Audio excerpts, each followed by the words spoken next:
वो है quantum number.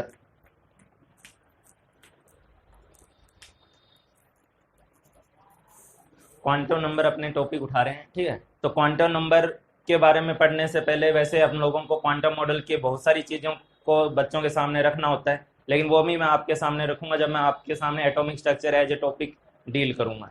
अभी मैं आपको उसका एक पर्टिकुलर पार्ट डील कर रहा हूँ, इलेक्ट्रॉनिक कन्फिग्रेशन, ठीक है। और उसके लिए जस्ट आपको क्वांटम नंबर का बेसिक आइडिया होना चाहिए, मैं केवल बेसिक आइडिया आपके सामने लेके आ रहा हूँ, ठीक है। अच्छा, क्वांटम नंबर जो है उसके अंदर अपने या क्वांटम मॉडल को पढ़ने से पहले अपने के सामने सबसे पहले एक डेफिनेशन आती है, ऑर्बिटल। तो ऑर्बिटल क्या है, ठीक है, इसकी डेफिनेशन को जरा थोड़ा अच्छे से समझते हैं अपने, ठीक है।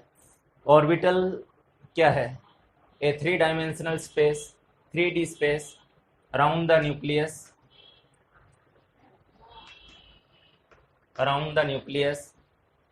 where electron finding probability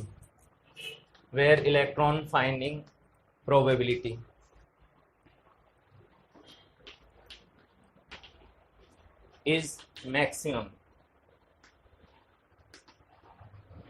The a 3 dimensional space around the nucleus where electron finding probability is maximum, bracket में एक वैल्यू और लिखूंगा, around 90 to 95% is called orbital। तो हम लोग सबसे पहले तो इस पॉइंट को डिस्कस करते हैं कि ऑर्बिटल है क्या।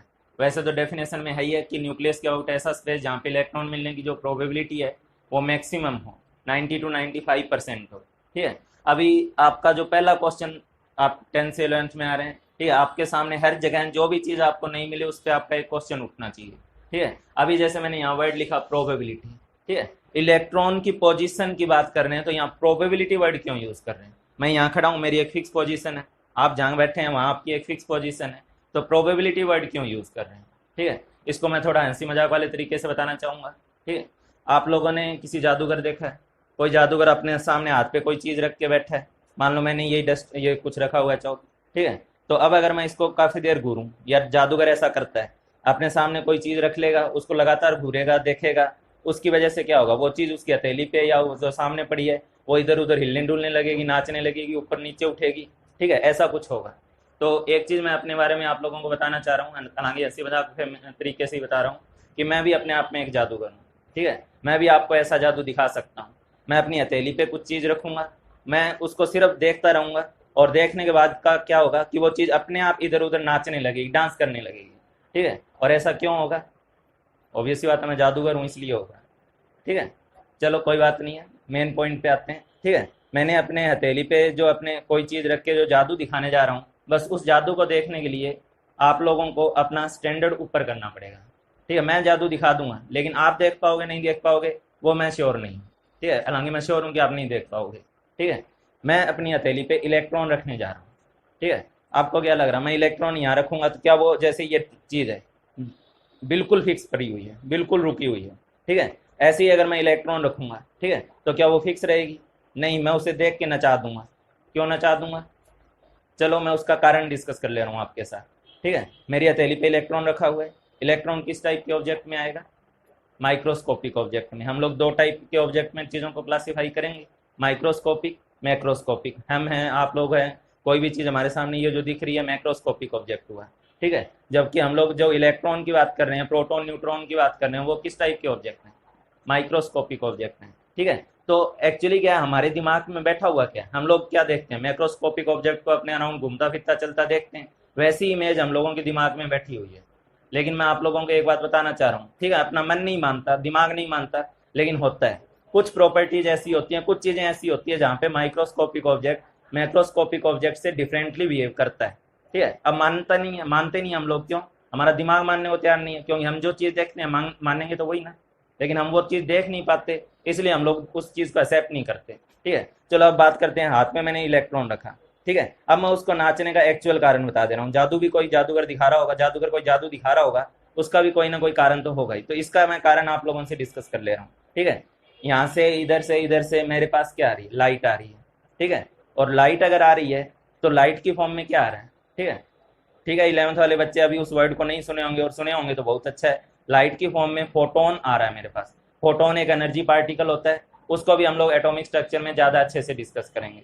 ठीक है। तो फोटोन मेरे पास आ रहा है, फोटोन यहाँ भी आ रहा है, हथेली पर भी आ रहा है। वो फोटोन एक एनर्जी पार्टिकल है, वो मेरे से टकरा रहा है, वो आप लोगों से भी टकरा रहा है, वो इन ऑब्जेक्ट से भी टकरा रहा है, ठीक है। लेकिन उस फोटोन के पास जो एनर्जी है, या मैं सीधा सा बोलूँ, उस फोटोन की उतनी औकात नहीं है कि वो मेरी पोजीशन को या इस बोर्ड की या बाकी पोजीशन को क्या कर दे, चेंज कर दे, ठीक है। लेकिन उस फोटोन के पास इतनी एनर्जी जरूर है कि मेरी हथेली पे जो इलेक्ट्रॉन रखा हुआ है, ठीक है, उस इलेक्ट्रॉन से टकरा कर, लगातार टकरा के, ठीक है, कभी उसकी पोजीशन को इधर अब टकराएगा, उसकी अंदर इतनी एनर्जी है कि उसकी पोजीशन को चेंज करेगा, ठीक है। यहाँ इलेक्ट्रॉन पड़ा, फोटोन टकराया, इधर कूद गया, ठीक है। अब कोई नया फोटोन टकराया, इधर कूद गया, नया फोटोन टकराया, इधर कूद गया, ठीक है। तो लगातार फोटोन के टकराते रहने से इलेक्ट्रॉन अपनी पोजीशन क्या करता रहेगा, चेंज करता रहेगा, ठीक है। एटॉमिक स्ट्रक्चर में मैं इसको आपको और डिटेल में पढ़ाऊंगा, ठीक है। इसको हम लोग हाइजेनबर्ग अनसर्टेनिटी प्रिंसिपल के अंडर पढ़ेंगे, ठीक है। क्या मतलब होता है उसमें, कि उसमें कहा जाता है कि हम लोग किसी भी माइक्रोस्कोपिक ऑब्जेक्ट की पोजीशन को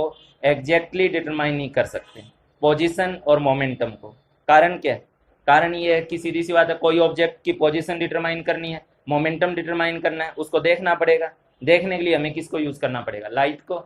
और लाइट जो हम लोग यूज कर रहे हैं, वो लाइट ही उसके अंदर प्रॉब्लम क्रिएट कर रही है, क्योंकि लाइट के फॉर्म में हम एनर्जी यूज कर रहे हैं, और वो एनर्जी इतनी सफिशियंट है कि वो उसकी पोजीशन को क्या कर दे रही है, चेंज कर दे रही है, ठीक है। तो अब तुम लोग सोच के बताओ कि क्या इलेक्ट्रॉन मेरे हथेली पर क्या फिक्स रहेगा, ठीक है। ये शक्तिमान वाला सीरियल तो नहीं है कि अंधेरा कायम रहे, ठीक है। अंधेरा कायम नहीं है, लाइट के थ्रू ही हमें उसे देखना होगा, ठीक है। अब लाइट के थ्रू देखेंगे तो लाइट ही, जो लाइट के अंदर के जो पार्टिकल हैं, वो ही उसकी पोजीशन को लगातार चेंज कर रहे हैं, ठीक है। तो इलेक्ट्रॉन अपनी पोजीशन फिक्स नहीं है, उसकी पोजीशन लगातार क्या हो रही है, चेंज हो रही है, ठीक है। तो हम लोग क्या है, माइक्रोस्कोपिक ऑब्जेक्ट की एग्जैक्ट पोजीशन कभी डिस्क्राइब ही नहीं कर सकते, ठीक है।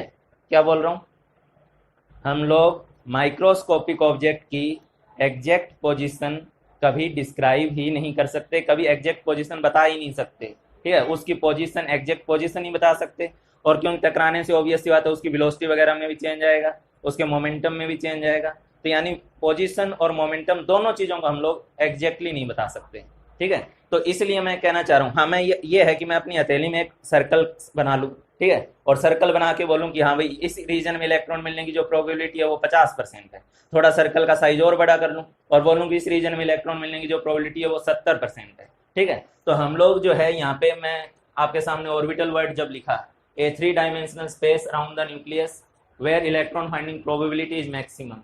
तो सबसे पहले तो इस वर्ड पे फोकस करो, प्रोबेबिलिटी क्यों बोली जा रही है, प्रोबेबिलिटी का क्या सेंस है। मैंने बहुत अच्छे से बताया, आप लोगों को समझ में आना चाहिए कि इलेक्ट्रॉन की कभी भी एग्जैक्ट पोजीशन नहीं होती है, लगातार लाइट के गिरते पड़ते रहने से उसकी पोजीशन लगातार चेंज होगी, ठीक है। हम लोग एक एग्जैक्ट पॉइंट नहीं फिगर कर सकते कि इलेक्ट्रॉन यहीं है, और इलेक्ट्रॉन की बात नहीं है, ऐसा कोई भी माइक्रोस्कोपिक ऑब्जेक्ट में, ठीक है, ये हम पे अप्लाई नहीं होगा, हम मैक्रोस्कोपिक में आ रहे हैं। लेकिन माइक्रोस्कोपिक ऑब्जेक्ट की एग्जैक्ट पोजीशन हम लोग एग्जैक्टली नहीं बता सकते, ठीक है। तो ऑर्बिटल के नाम पे, ऑर्बिटल क्या एक 3D स्पेस है, ठीक है, जहाँ पे इलेक्ट्रॉन मिलने की प्रोबेबिलिटी मैक्सिमम है, ठीक है। अब वो स्पेस कैसा भी हो सकता है, जैसे मान लो ये न्यूक्लियस है, ठीक है। अब इस स्पेस में मान लो यहाँ न्यूक्लियस के अबाउट, यहाँ इस पर्टिकुलर हिस्से में, ये न्यूक्लियस है, इस पर्टिकुलर हिस्से में इलेक्ट्रॉन मिलने की प्रोबेबिलिटी इस टाइप से वेरी कर रही है। उस प्रोबेबिलिटी को मैं पॉइंट्स के थ्रू रिप्रेजेंट कर रहा हूँ, जहाँ ज़्यादा पॉइंट्स की डेंसिटी जहाँ ज़्यादा दिखाई दे रही है, मतलब वहाँ इलेक्ट्रॉन मिलने की प्रोबेबिलिटी ज़्यादा है, जैसे जैसे कम होती जा रही है वहाँ कम है। तो अब क्या है कि जो सबसे ज़्यादा डेंसिटी इस फिगर में तुम्हें नजर आ रही है, वो कौन से रीजन में आ रही है, इस रीजन में नजर आ रही है, ठीक है। हालांकि इसका मतलब ये नहीं कि बाहर इलेक्ट्रॉन मिलने की प्रोबेबिलिटी नहीं उसकी है, ठीक है, पर जो मैंने मैक्सिमम वाला हिस्सा है, 90 to 95% वाला हिस्सा, अगर मैं उसको डील करूँ तो यहाँ पे इलेक्ट्रॉन मिलने की प्रोबेबिलिटी सबसे ज़्यादा है, ठीक है। इस पार्ट को ही तो हम लोग क्या बोलते हैं, ऑर्बिटल बोलते हैं, ठीक है। अब जरूरी नहीं कि ऑर्बिटल इसी हिस्से में या इसी टाइप के स्पेस में ज़्यादा मिलेगा, ये सर्कल नहीं है, ठीक है, ये स्फेरिकल स्पेस बनाया मैंने अपने आप में, ठीक। उसी टाइप से जरूरी नहीं कि इसी टाइप के स्पेस में इलेक्ट्रॉन मिलेगा, ठीक है। कई बार हम लोग देखते हैं कि इलेक्ट्रॉन मिलने की जो प्रोबेबिलिटी है, ठीक है, वो इस टाइप के स्पेस में बहुत ज़्यादा है, यहाँ भी है, यहाँ भी है, लेकिन इस पर्टिकुलर टाइप के शेप के स्पेस में बहुत ज़्यादा है, जिसको डम्बल शेप बोलेंगे, ठीक है। ये इसको भी हम लोग क्या बोलेंगे, ऑर्बिटल बोलेंगे, ठीक है। तो ऑर्बिटल की जो बात है, हम लोग प्रोबेबिलिटी देखते हैं। अच्छा, मज़ेदार बात क्या है, या मेन सोचने वाली बात क्या है, क्या ये प्रोबेबिलिटी मेरे को भगवान ने सपने में आके दर्शन दिया था कि इस न्यूक्लियस के आउट यहाँ प्रोबेबिलिटी ज़्यादा है, यहाँ कम है, या यहाँ ज़्यादा है या यहाँ कम है, ऑब्वियसली बात है नहीं दिया, ठीक है। एक्चुअली मैंने तुम लोगों के सामने बहुत बड़ी चीज़ स्किप करके चल रहा हूँ अभी। अभी मैं 11th से 10th से 11th में जाने वाले बच्चों के लिए, या इवन जो बेसिक लेवल का जो एकेडमिक लेवल की तैयारी करें और टारगेट में जा रहे हैं, उन बच्चों के लिए वो पॉइंट अभी मैं नहीं उठा सकता, ठीक है। हमें क्वांटम मॉडल के बारे में बताना होता है, क्वांटम मॉडल जनरेट कैसे हुआ, क्वांटम मॉडल के थ्रू हम क्या क्या चीज़ें या कौन सी इक्वेशन को सॉल्व करते हैं, ठीक है। मैं बस एक बात बताना चाहूँगा, ये पूरा का पूरा मॉडल क्वांटम मॉडल, जहाँ से ये क्वांटम नंबर वाली चीज़ स्टार्ट हो रही है, क्वांटम मॉडल पूरा का पूरा मॉडल जो है वो एक मैथमेटिकल इक्वेशन से जनरेट हुआ है, एक बहुत लंबी चौड़ी कॉम्प्लेक्स सी मैथमेटिकल इक्वेशन से जनरेट हुआ है। अगर मैं वो इक्वेशन लिख के आप लोगों को समझाने लगा तो 90% बच्चे कुछ नहीं समझेंगे। मैं उसी इक्वेशन की चीज़ों को बहुत शॉर्ट करके, बहुत सिंपल करके आपके सामने लाना चाह रहा हूँ, ठीक है। ये जो प्रोबेबिलिटी आई है वो एक मैथमेटिकल इक्वेशन से आई है, ठीक है, मैथमेटिकल सॉल्यूशन से आई है, सपने में दर्शन दे के नहीं दिया भगवान ने, ठीक है। चलो अब आगे देखते हैं हम लोग। ये तो हुआ अपने लिए ऑर्बिटल कि ऑर्बिटल क्या है, ठीक है। ऑर्बिटल इस शेप का भी होगा, इस शेप का भी होगा, आगे चल के हम लोग बोलेंगे कि इस शेप वाले ऑर्बिटल को हम लोग एस ऑर्बिटल बोलते हैं, ठीक है। इस शेप वाले ऑर्बिटल को हम लोग पी ऑर्बिटल बोलते हैं, ठीक है। ये शेप क्या शो करती है? ये शेप ऐसी टाइम पास तरीके में नहीं बनाई गई है, ये शेप कुछ शो करती है, इसका कुछ मीनिंग है। ये उस रीजन को शो करती है जहाँ पे इलेक्ट्रॉन मिलने की जो प्रोबेबिलिटी है वो सबसे ज़्यादा है, ठीक है। चलो हम आगे देखते हैं इसको।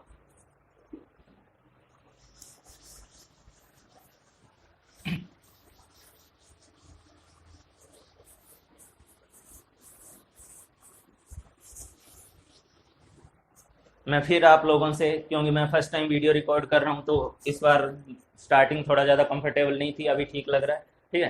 तो मैं फिर आप लोगों से पूछना चाहूँगा कि हम लोग प्रोबेबिलिटी वर्ड को क्यों डिस्कस कर रहे हैं, ठीक है। हम लोग जो क्वांटम मॉडल से पहले के जो मॉडल थे, क्योंकि मैंने बोला हम लोग एटॉमिक स्ट्रक्चर का एक बहुत लास्ट का हिस्सा डिस्कस कर रहे हैं, ठीक है। क्वांटम मॉडल से पहले तो हमें Rutherford model, Thompson model, Rutherford model, Bohr model, ये सब पढ़ने होते हैं, ठीक है। आप लोग 10th वगैरह में पढ़े भी होंगे कि इलेक्ट्रॉन जो है वो न्यूक्लियस से पर्टिकुलर डिस्टेंस मेंटेन करते हुए, ठीक है, ऑर्बिट में मूव करता है, ठीक है। ऑर्बिट में मूव करता है, या हिंदी में बोला जाए तो कक्ष में मूव करता है, ठीक है। तो बात यह है कि ये जो हम लोग पहले सोच के चलते थे, मान के चलते थे, ठीक है, ये चीज़ हम लोगों ने बाद में गलत साबित करी। कौन से प्रिंसिपल से? हाइजेनबर्ग अनसर्टेनिटी प्रिंसिपल से, कि ऐसा होता ही नहीं है, वो एक फिक्स वेलोसिटी और फिक्स पोजीशन के अंदर रहते हुए रोटेट नहीं करेगा, ठीक है। इसीलिए हम लोग इस चीज़ को डिस्कार्ड किए, इस चीज़ को छोड़े, किस चीज़ को? बोर मॉडल को, ठीक है। 11th वाले बच्चे बहुत ज़्यादा स्ट्रेस मत दें, ठीक है, अभी वो चीज़ें जब एटॉमिक स्ट्रक्चर पढ़ेंगे तो आएगी, ठीक है। अभी जो हम लोग पढ़ने जा रहे हैं उस पॉइंट पे अगर हम लोग रहे हैं, ठीक है, बस अभी इस बात को समझें कि हम लोग प्रोबेबिलिटी वर्ड क्यों यूज़ किए, इस टाइप के ये जो ऑर्बिट वर्ड वगैरह जो हम पहले ही यूज़ करते थे उसको क्यों छोड़ दिया, ठीक है। उसका कारण ये था, ठीक है। पहले तो मैं दो बातें आपको बोलना चाहूँगा, एक होता है थ्योरी, एक होता है प्रिंसिपल, ठीक है। थ्योरी क्या है और प्रिंसिपल क्या है? थ्योरी देखो, साइंटिस्ट लोगों की अपनी इमेजिनेशन होती है, वो सच्चाई है या नहीं है वो हम कह ही नहीं सकते कभी।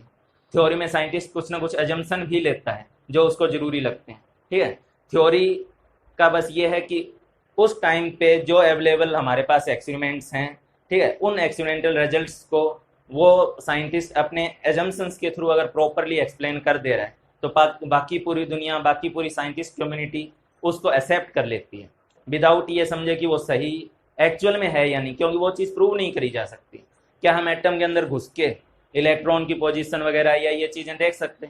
नहीं देख सकते, ठीक है। इसके लिए हमें क्या करना पड़ता है? थ्योरी का सहारा लेना पड़ता है, मॉडल का सहारा लेना पड़ता है। हो सकता है वो साइंटिस्ट सही सोच रहा हो या गलत सोच रहा हो, ठीक है। तो हम लोग जो क्वांटम मॉडल डिस्कस कर रहे हैं उससे पहले लोग क्या सोचते थे? थ्योरी क्या है? थ्योरी आज है, कल फ्लॉप भी हो सकती है, गलत साबित भी हो सकती है, उससे अच्छी अच्छी नई थ्योरी आ सकती है, ठीक है। तभी तो हम लोग थॉमसन मॉडल पढ़ते हैं, उसको छोड़ के फिर रदरफोर्ड पे आए, रदरफोर्ड से ज़्यादा अच्छा हमें बोर लगा, बोर मॉडल पे आए, बोर मॉडल से सोमरफील्ड मॉडल आए, सोमरफील्ड मॉडल से फाइनली हम लोग जो है क्वांटम मॉडल आए। तो ये चीज़ें क्या है? इंप्रूव होती गई है, ठीक है। हम लोग जितनी नॉलेज थी वो नॉलेज ऑब्वियसली बात है ज़्यादा होती जा रही है, ठीक है। उस चीज़ को ही नए तरीके से फिर नए नए लोग सोचते हैं, उसका जवाब देने की कोशिश करते हैं, ठीक है। तो अब हम लोग जो थ्योरी डिस्कस कर रहे हैं उस थ्योरी में इलेक्ट्रॉन की एग्जैक्ट पोजीशन नहीं होती, एग्जैक्ट मोमेंटम नहीं होता, उसमें होता है तो क्या होता है? प्रोबेबिलिटी की बात करी जा सकती है, प्रोबेबिलिटी में ही हमें डिस्कस करना होगा, ठीक है। और प्रोबेबिलिटी के सेंस मैंने बता दिया, उसी से हम लोग ऑर्बिटल डिफाइन करते हैं।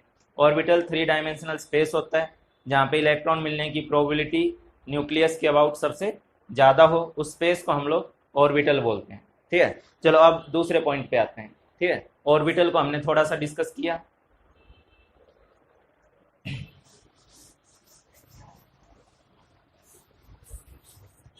अब अपना एक पॉइंट है, ठीक है, कि ऑर्बिटल को एटम में, उसकी पोजीशन को एटम में डिस्क्राइब कैसे करेंगे, लोकेट कैसे करेंगे।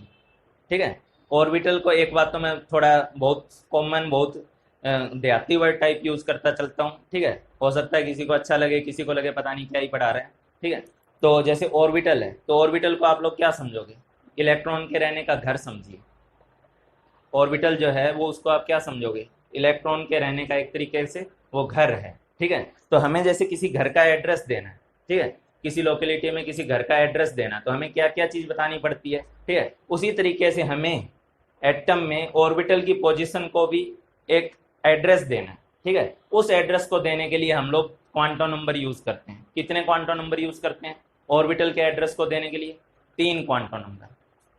कई लोगों को सामने सुन के झटका लगा होगा कि क्वांटम नंबर तो 4 होते हैं, सर तो 3 बता रहे हैं। ठीक है, मैं 3 बता रहा हूँ क्योंकि मैं जो बता रहा हूँ वो किसके लिए बता रहा हूँ, ऑर्बिटल को लोकेट करने के लिए बता रहा हूँ। ठीक है, हम लोग 4 क्वांटम नंबर पढ़ेंगे। 4 क्वांटम नंबर अल्टीमेटली इलेक्ट्रॉन के लिए 4 क्वांटम नंबर होते हैं, ऑर्बिटल के लिए 3 ही होते हैं। और वो 3 किस पर्पज से होते हैं, उसकी पोजीशन को लोकेट करने के लिए होते हैं। ठीक है, जैसे एक बात देखिए, हम लोग किसी घर का एड्रेस बता रहे हैं, ऑर्बिटल को घर मान के चलिए, तो किसी घर का एड्रेस बता रहे हैं तो सबसे पहले अपने को क्या बताना है, सिटी। ठीक है, बनारस है, इलाहाबाद है, कानपुर है, कहाँ है। ठीक है, सिटी बताएंगे। सिटी के बाद हम लोग उसके अंदर क्या है, कॉलोनी बताएंगे। ठीक है, दुर्गा कुंड है, कमच्छा है। ठीक है, कौन सा एरिया है, कौन सी कॉलोनी है, वो बताएंगे। ठीक, कॉलोनी के बाद हम लोग जो बताएंगे वो बताएंगे और ये हाउस नंबर। ठीक है, जब उस कॉलोनी पे बंदा आ जाएगा तब हम हाउस नंबर डिस्कस करेंगे। ठीक है, तो अपने को 3 चीजें तो एटलीस्ट बतानी बतानी है, सिटी, कॉलोनी और हाउस। ठीक है, तो क्वांटम नंबर की जो मैं बात कर रहा था उसका क्या पर्पज होता है। ठीक है, तो एटम में ऑर्बिटल की पोजीशन को लोकेट करने के लिए हम लोगों को क्वांटम नंबर की हेल्प लेनी पड़ती है। ठीक है, और वो क्वांटम नंबर किस तरीके से काम करते हैं उसको सुनिए। जो हम क्वांटम मॉडल पढ़ रहे हैं उस थ्योरी के अकॉर्डिंग एटम में सबसे पहले सेल बने हुए हैं। ठीक है, इनको सबको डिस्कस करूंगा। एटम में सबसे पहले सेल बने हुए हैं। ठीक है, सेल के अंदर जब जाएंगे तो सेल के अंदर सब सेल बने हुए हैं। ठीक है, और सब सेल के अंदर हमारे लिए या इलेक्ट्रॉन के लिए क्या बना हुआ है, ऑर्बिटल। ठीक है, तो जैसे सिटी है वैसे ही तुम एटम में सेल को मान के चलो, जैसे कॉलोनी है वैसे ही एटम में सब सेल को, और फिर हाउस मैंने बोला ऑर्बिटल के इक्विवेलेंट है। ठीक है, तो आप देखिए एटम में सेल बने हुए हैं, सेल में सब सेल बने हुए हैं, और सब सेल में ऑर्बिटल बने हुए हैं। ठीक है, तो अब अपने देखते हैं कि अपने को जैसे सिटी बतानी है, कॉलोनी बतानी है, हाउस नंबर बताना है, वही चीज हम लोग सेल, सब सेल और ऑर्बिटल की फॉर्म में बताते हैं। ठीक है, एक नंबर देते हुए। ठीक है, एक नंबर देते हुए बताते हैं, बनारस या दुर्गा कुंड बोल के नहीं बताएंगे। ठीक है, हम उसको एक नंबर देते हैं। जो सेल है उसको हम लोग बताते हैं प्रिंसिपल क्वांटम नंबर से, प्रिंसिपल क्वांटम नंबर, जिसको हम लोग रिप्रेजेंट करेंगे स्मॉल एन से। प्रिंसिपल क्वांटम नंबर जिसको रिप्रेजेंट करेंगे स्मॉल एन से। सब सेल जिसको हम लोग बताते हैं एजीमुथल क्वांटम नंबर से। 11th वाले बच्चे अभी इस बात को केवल याद करके चलें। ठीक है, कि हमें प्रिंसिपल क्वांटम नंबर नाम की एक चीज़ पढ़नी है, एजीमुथल क्वांटम नंबर कुछ पढ़ना है जिसको हम लोग रिप्रेजेंट करते हैं एल से। ठीक है, उसके बाद हम लोग बताते हैं magnetic quantum number, magnetic quantum number जिसको हम लोग बताएंगे एम से। ठीक है, तो अपने पास प्रिंसिपल क्वांटम नंबर है, एजीमुथल क्वांटम नंबर है, मैग्नेटिक क्वांटम नंबर है, जिसको एम से बताएंगे। ठीक है, तो पहले मैं एक बार फिर आप लोगों से पूछना चाहूँगा, ऑर्बिटल को बताने के लिए हमें कितने क्वांटम नंबर का हेल्प लेना है? 4 का नहीं लेना है। कितने का लेना है? 3 का लेना है। ठीक है, 4th क्वांटम नंबर का क्या यूज होता है, क्या पर्पज होता है, वो हम बाद में डिस्कस करेंगे। ऑर्बिटल को लोकेट करने के लिए हमें इन 3 क्वांटम नंबर को बताना है। हमें सबसे पहले सेल को बताना है, सेल में कौन सा सब सेल है वो बताना है, और सब सेल में कौन सा ऑर्बिटल है। इसको आप सिटी, कॉलोनी और हाउस से रिलेट करके चलेंगे। ठीक है, और अभी क्योंकि मैं बोल चुका हूँ बहुत बेसिक चीज़ बताने जा रहा हूँ, मेरा मेन पॉइंट है आप लोग इलेक्ट्रॉनिक कन्फिग्रेशन लिखना सीखें। उसके लिए आपको थोड़ा थोड़ा क्वांटम नंबर आना चाहिए। ठीक है, उसके बाद अगर बहुत डिटेल में पढ़ना है, ठीक है, जो टारगेट वाले बच्चे अगर इसको सुन रहे हैं, ठीक है, तो उनके लिए मैं जब एटॉमिक स्ट्रक्चर पढ़ाऊंगा तब मैं आपको वेव फंक्शन, साई की प्रॉपर्टी, साई का डिटेल, स्क्रोडिंगर वेव इक्वेशन, ठीक है, उन सब चीज़ों को उस टाइम डिस्कस करूंगा। अभी मैं आपको इवन क्वांटम नंबर में भी बहुत ही बेसिक सी पॉइंट्स बताऊंगा, कुछ स्किप करके चलूंगा, ठीक है। चलिए अब आप नेक्स्ट देखिए।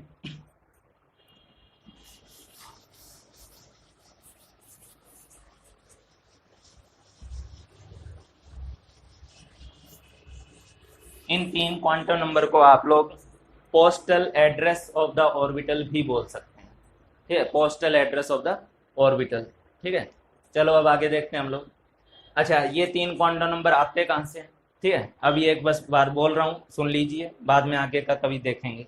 ये तीनों क्वांटम नंबर जो मैं बोला था, एक मैथमेटिकल इक्वेशन को सॉल्व करके ये पूरा मॉडल डेवलप किया गया है, उसी मॉडल से आते हैं, उसी इक्वेशन से आते हैं, जिसको स्क्रोडिंगर वेव इक्वेशन बोलते हैं, ठीक है। अभी इस लाइन के अलावा मैं आपके साथ और कोई चीज़ डिस्कस नहीं करूंगा, ठीक है। ये तीनों क्वांटम नंबर जो हैं, ठीक है, मैंने बोला ना, ये जो स्पेस बनाए थे हम लोग न्यूक्लियस के अबाउट, ठीक है, कि इस टाइप का स्पेस होगा या इस टाइप का स्पेस होगा, ठीक है, वो सब मैथमेटिकली आया है अपने पास। तो उसी मैथमेटिकल इक्वेशन में ये बात भी छुपी हुई होती है कि वो कौन से सेल में होगा, कौन से सब सेल में होगा, कौन सा ऑर्बिटल होगा, ठीक है। तो ये चीज़ें एक स्क्रोडिंगर नाम की वेव इक्वेशन के सॉल्यूशन से आती है, ठीक है, उसको हम लोग डिस्कस करेंगे। अभी मेरा बताने का पर्पज है कि आप लोग 10 से 11 जा रहे हैं, आप लोग इलेक्ट्रॉनिक कन्फिग्रेशन लिख पाएँ। इवन आज लोग, अगर आप लोग पहली बार भी सुन रहे हैं, बिल्कुल कभी पहले इस मतलब आप यहाँ से आज से स्टार्ट कर रहे हैं, तो अभी आपको सब समझ में आए, मैं केवल उतनी ही चीज़ें आपको बताऊंगा, ठीक है। आगे देखिए अब इसमें,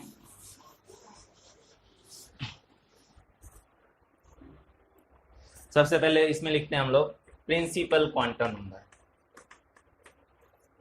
प्रिंसिपल क्वांटम नंबर।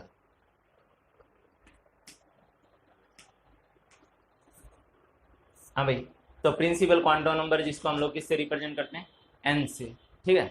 अब होता क्या है, क्वांटम मॉडल में जब मैथमेटिकल सॉल्यूशंस को देखा जाता है, ऑब्जर्व किया जाता है, तो एक बात निकल कर आती है।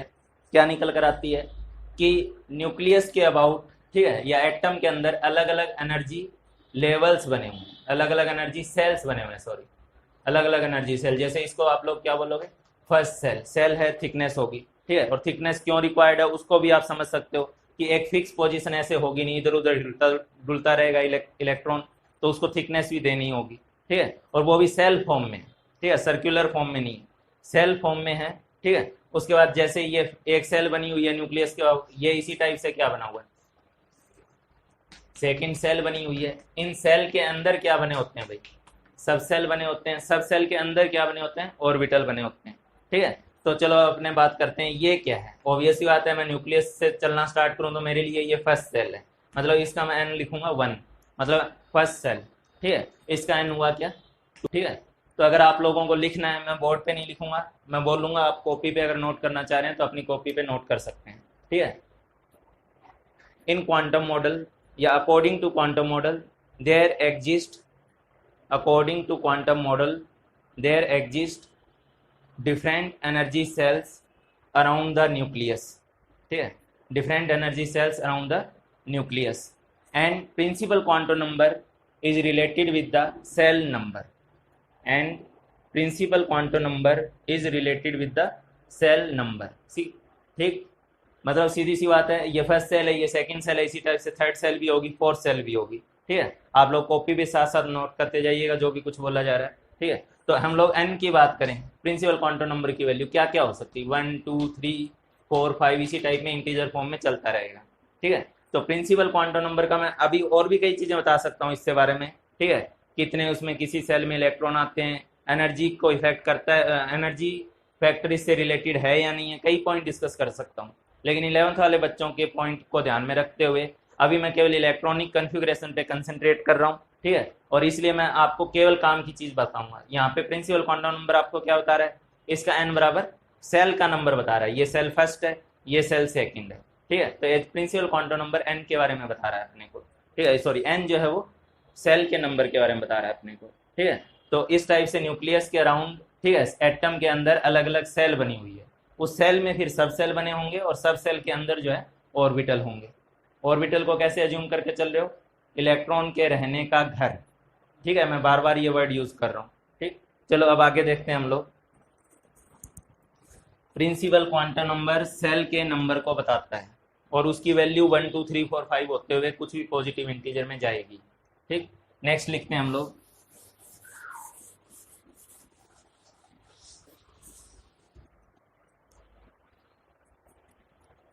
Azimuthal quantum number,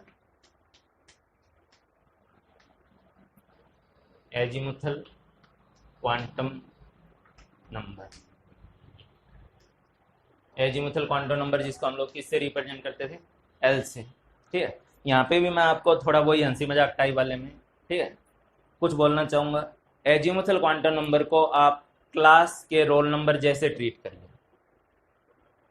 azimuthal quantum number को आप लोग क्लास के रोल नंबर जैसा ट्रीट करिए। क्लास में रोल नंबर बने होते हैं, उसी टाइप से आप एजीमुथल क्वांटम नंबर को ट्रीट करिए।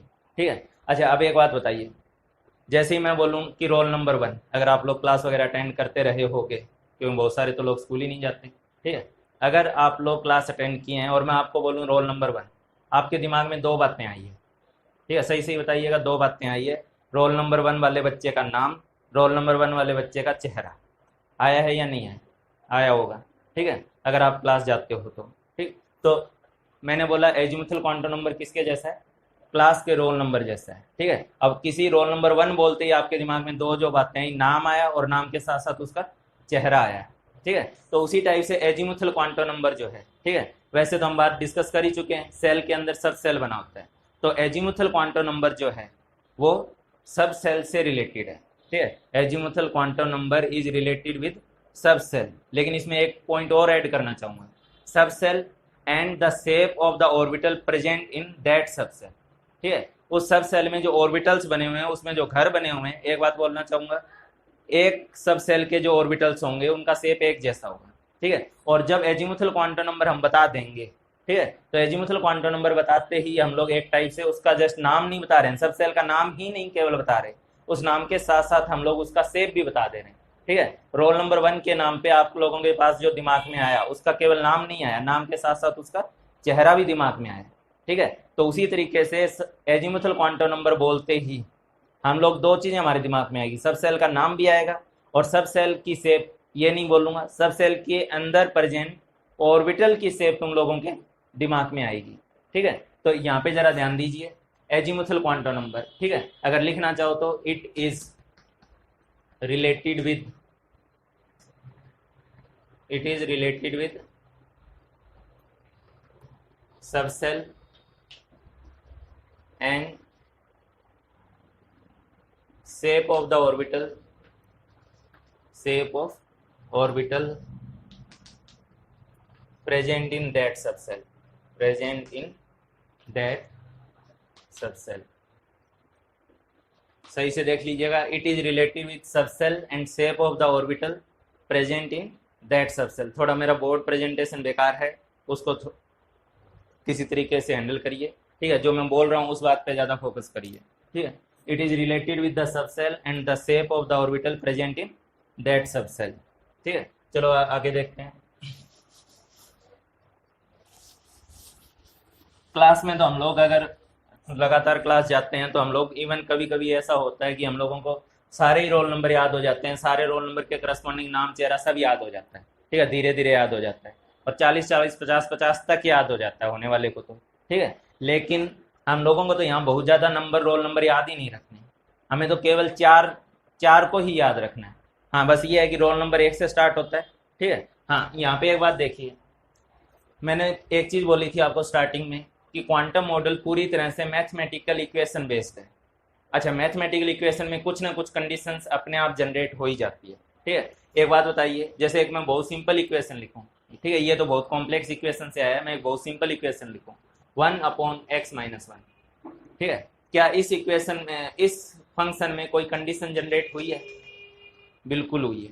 ठीक है, इस कंडीशन, यहाँ पे कंडीशन जनरेट हुई है कि x की वैल्यू को हम 1 नहीं कर सकते, x की वैल्यू को हम 1 नहीं कर सकते। अगर हम लोग x 1 ले लेते हैं तो क्या होगा? चलो, वैसे तो ये मेरा पॉइंट नहीं है डिस्कस करने का, लेकिन फिर भी मैं जानता हूँ बहुत सारे बच्चे बोल रहे होंगे इन्फिनिटी, इनफाइनाइट। ठीक है, जबकि इनफाइनाइट नहीं होगा, ठीक है, इनफाइनाइट होने में और नॉट डिफाइंड होने में दोनों में फर्क है। ठीक है, एक्स को जब आप 1 रख रहे हो यहाँ पे, तो एक्स को 1 रखने से ये वैल्यू 1/0 हो जा रही है, और 1/0 हो जाने पे ये वैल्यू नॉट डिफाइंड होती है। ठीक है, जो आप लोग इनफाइनाइट्स का सेंस लेते हो वो तब होता है जब हम लोग लिखते हैं लिमिट 1/x, और x को हम टेंडिंग टू 0 करते हैं, एग्जैक्ट 0 नहीं करते। ठीक है, हम लोग क्या करते हैं, उसको बोलते हैं कि वो 0 को टेंड कर रहे हैं। ठीक है, ठीक है, 0.00000001 होगा, उतनी वैल्यू ये बढ़ती जाएगी। इसको 0.00000000 कई बढ़ा के 1 लगाओगे तब इसकी वैल्यू क्या और बड़ी होगी। ठीक है, मतलब एक टाइप से इनफाइनाइट की तरफ जाएगी। लेकिन आप एग्जैक्टली इसको 0 कर दोगे तो वहां पे ये इनफाइनाइट नहीं है, वहां पे ये नॉट डिफाइंड है।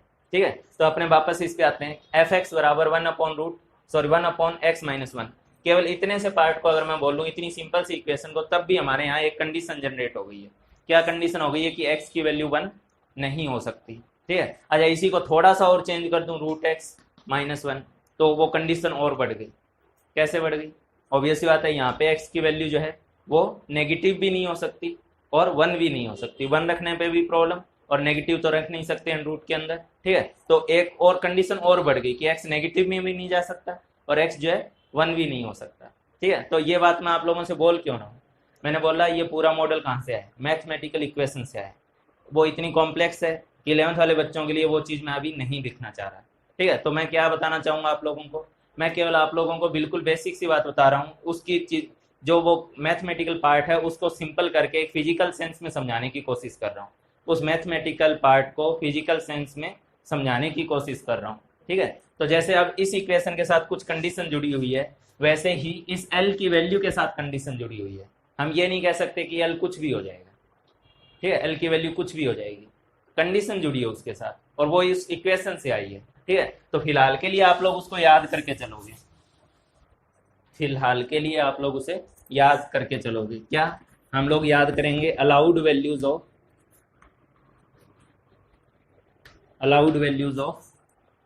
एल।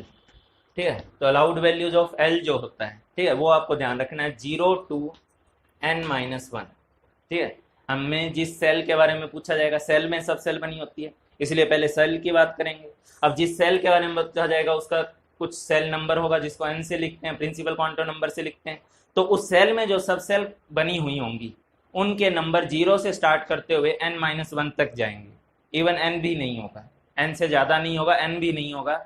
हाँ, स्टार्ट 0 से होगा। मैंने बोला था क्लास के रोल नंबर जैसा है, तो रोल नंबर 1 से स्टार्ट होता है। यहाँ एक फ़र्क है कि l जो है वो कितने से स्टार्ट होगा, 0 से स्टार्ट होगा। ठीक है, तो l की वैल्यू 0 से लेते हुए हम लोग कितने तक लेके जाएंगे, n-1 तक लेके जाएंगे। अच्छा, वही बात, क्लास के तो 40-50 रोल नंबर आप लोगों को याद हो जाते हैं धीरे धीरे, लेकिन आप अभी इसी टाइम, ठीक है, ये नहीं कि बाद में, इसी टाइम आप लोग 4 नाम चेहरे याद करोगे। ठीक है, 4 नाम और चेहरे याद करोगे।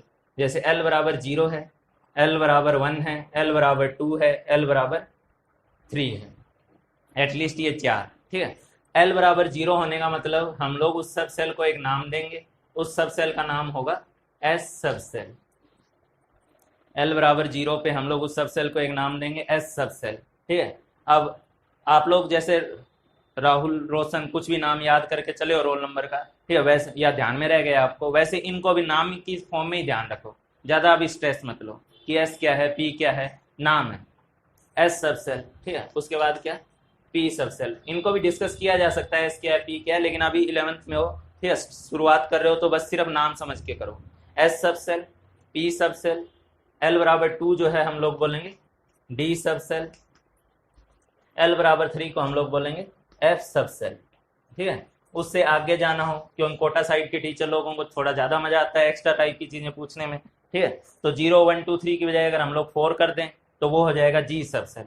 उसी तरीके से वो आगे चलता रहेगा। ठीक, s सब सेल, p सब सेल, d सब सेल या f सब सेल। ठीक है, अच्छा s सब सेल जो है, मैंने बोला हम लोग जैसे ही नाम लेंगे तो नाम के साथ उसका चेहरा भी ऑटोमेटिक लिया जाएगा। चेहरा किसका, उस सब सेल में जो ऑर्बिटल बने होते हैं। ठीक है, तो s सब सेल के जो ऑर्बिटल होते हैं, जो मैंने आप लोगों के सामने थोड़ी देर पहले बनाया था, न्यूक्लियस के अबाउट इस टाइप से कुछ बनाया था। ठीक है, तो ये जो चीज़ है, ये जो शेप है वो किसकी है, s ऑर्बिटल की है। ठीक है, s मतलब जो शेप है वो कैसी शेप कहलाएगी, स्पेरिकल शेप, ये स्पेरिकल शेप है। ठीक है, उसके बाद अगर हम लोग आगे चलें तो उसके बाद आता है तुम्हारे पास ये जो शेप है, ये शेप कौन सी शेप आएगी? डम्बल शेप, ठीक है, जो कि पी सब सेल में ऑर्बिटल की शेप होगी, ठीक है। कौन सी शेप है ये? डम्बल शेप, डम्बल शेप, ठीक है। डी सब सेल के जो ऑर्बिटल की शेप होगी उसी तरीके से चलते हुए, ठीक है। ये जो रीजन है ये इलेक्ट्रॉन मिलने की मैक्सिमम प्रोबेबिलिटी के स्पेस को शो कर रहा है, ठीक है। ये कैसा कहलाएगा? डबल डम्बल शेप, ठीक है। स्पेरिकल शेप एस सब सेल के लिए, पी सब सेल के लिए डम्बल शेप, डी सब सेल के अंदर के ऑर्बिटल के लिए डबल डम्बल शेप, ठीक है। और फाइनली अगर हम लोग आए एफ सब सेल पे, ठीक है, तो एफ सब सेल की जो शेप है उसको आप सीधा सीधा कॉम्प्लेक्स लिख दीजिए फिलहाल के लिए, और नहीं जानना है, ठीक है। तो क्या है तुम्हारे पास? एस एल बराबर जीरो क्या होगा? एल बराबर जीरो क्या होगा? एस सब सेल होगा और उसके अंदर के ऑर्बिटल की शेप जो होगी वो स्पेरिकल होगी। एल बराबर वन होगा पी सब सेल और उसके अंदर की जो ऑर्बिटल की शेप होगी वो डम्बल शेप, ठीक है।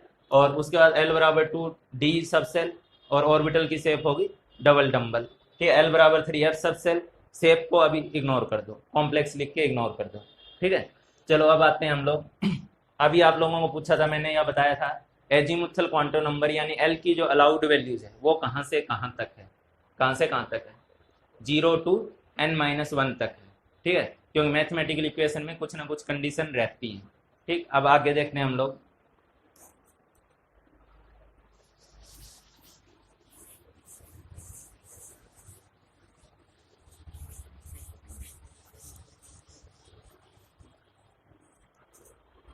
अच्छा, अब जैसे ये नंबर थे, इस नंबर को अभी से याद रखना है, ठीक है। ऐसा नहीं कि हम बाद में याद कर लेंगे, धीरे धीरे कर लेंगे। 4 नंबर है, कोई टाइम नहीं लगना, अभी याद हो जाएगा। 2 मिनट्स बस वीडियो पॉज करके आराम से सोचो, नंबर याद करो, ठीक है। चलो अब आगे देखते हैं हम लोग।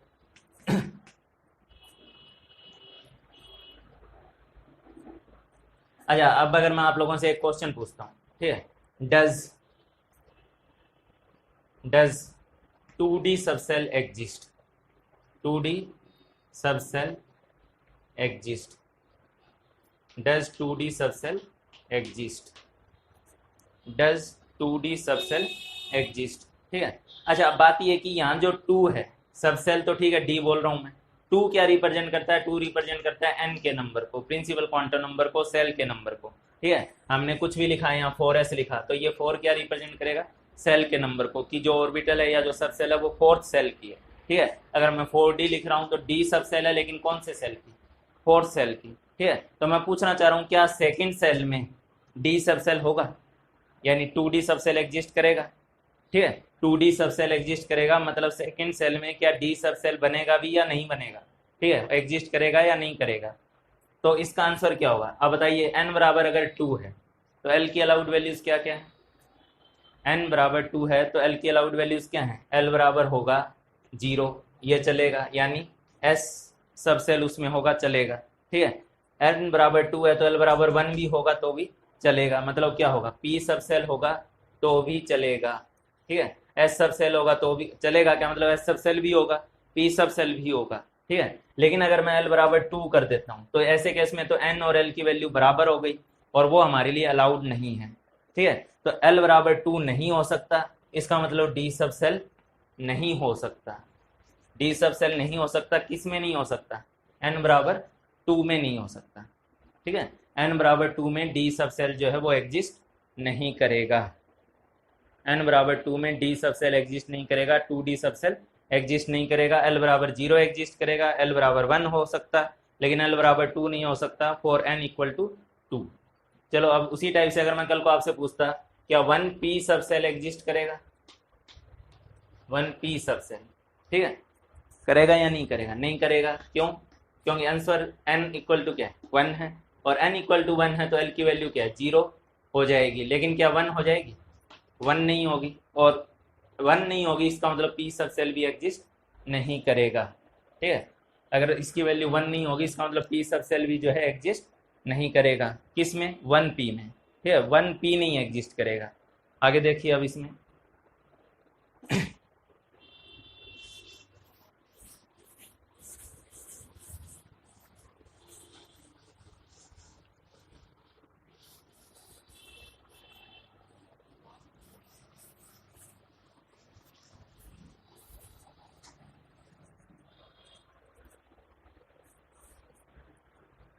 हाँ भाई, चलो इसी में एक क्वेश्चन जो मैं क्लास में पूछता हूँ और क्लास में जो सीन जनरेट होता है मैं उसको भी डिस्कस कर ले रहा हूँ आप लोगों के साथ। ठीक है, क्लास में मैं बच्चों से पूछता हूँ, ठीक है, what is the value of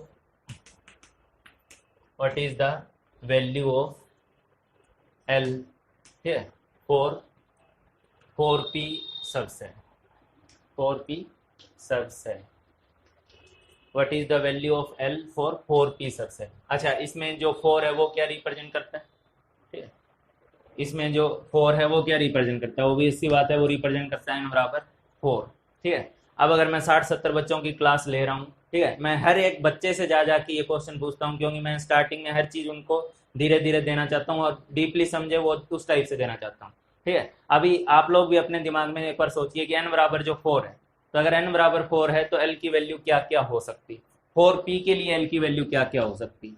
ठीक है, तो क्या होगा, बहुत सारे बच्चे या ज़्यादातर बच्चे जो मुझे जवाब देते हैं कि सर n बराबर 4 है, ठीक है, भले ही मैं यहाँ लिखा हुआ हूँ 4p सब सेल, 4p सब सेल का l पूछ रहा हूँ, लेकिन बच्चे बार बार बोलेंगे कि 4p का जो l होगा वो 0 होगा, 1 होगा, 2 होगा, 3 होगा, सर ये 4 वैल्यू होंगी।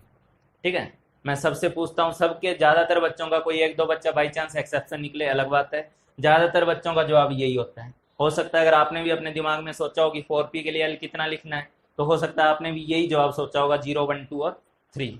ठीक है, हाँ, हालांकि मेरी एज ए क्लास में आदत है कि क्रॉस कराना, उसके बाद गलत लिखवा के फिर उसके ऊपर नलायक वगैरह लिखवाना। ठीक है, तो वो सब क्लास में चलता है, यहाँ तो मैं किसको नलायक लिखवाऊंगा। बात यह है कि l बराबर 0, 1, 2, 3 क्या चारों वैल्यू होगी 4p के लिए, कि l की वैल्यू 0, 1, 2, 3 क्या चारों हो जाएगी। ठीक है, अभी मैंने बोला कि ये एजिमुथल क्वांटम नंबर क्लास के रोल नंबर जैसा है। ठीक है, अब आप अपने खुद पे आइए, ठीक है, आप अपना जो भी नाम है उस नाम को लेके सोचिए कि मेरा रोल नंबर क्या था। ठीक है, रमेश का रोल नंबर क्या था। ठीक है, तो क्या रमेश भाई साहब जो क्लास में थे वो रोल नंबर 1 पे भी यस सर, रोल नंबर 2 पे भी यस सर, क्या सभी रोल नंबर पे वही यस सर बोलते जाते थे, या रमेश का एक पर्टिकुलर रोल नंबर था, एक ही रोल नंबर था ना पूरी क्लास में, या सारे रोल नंबर उसको दे दिए गए थे। मेरी बात को समझो। ठीक है, मैं एग्जाम्पल इधर उधर से मिला के रिलेट कर रहा हूँ। ठीक है, तो एक बंदे का जिसका हमने नाम स्पेसिफाई कर दिया कि रमेश, तो उसका रोल नंबर कितना है, एक पर्टिकुलर रोल नंबर है, चाहे वो जो मर्जी रहा हो।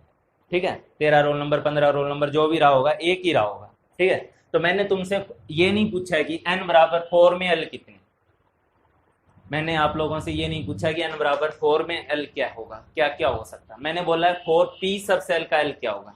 तो नलायको, मैंने आप लोगों को p सब सेल बता दिए, नाम बता दिया, तो मैंने आपको p सब सेल बता दिया, नाम बता दिया है, और नाम बता दिया तो नाम बताने पे उसकी जो वैल्यू है वो सीमित हो गई है, लिमिटेड हो गई है, और कौन सी वैल्यू हो गई है, l बराबर 1। अभी मैंने आप लोगों को लिखवाया है 0, 1, 2, 3, l बराबर 0 s सब सेल, l बराबर 1 p सब सेल, l बराबर 2 d सब सेल, l बराबर 3 f सब सेल। ठीक है, तो हम लोग p सब सेल को एक पर्टिकुलर नंबर ऑलरेडी दे रखे हैं, तो जब हम लोग p बोलेंगे तो हम लोग ये नहीं बोलेंगे कि 0, 1, 2, 3 सारे हो सकते, 4p बोल लें, 5p बोल लें, 6p बोल लें, 2p बोल लें, हर केस में 2p है, 3p है, 4p है, 5p है, जो मर्जी p है यहाँ पे, इन सब का मुझे l लिखना हो तो इन सब का l कितना होगा, 1 होगा।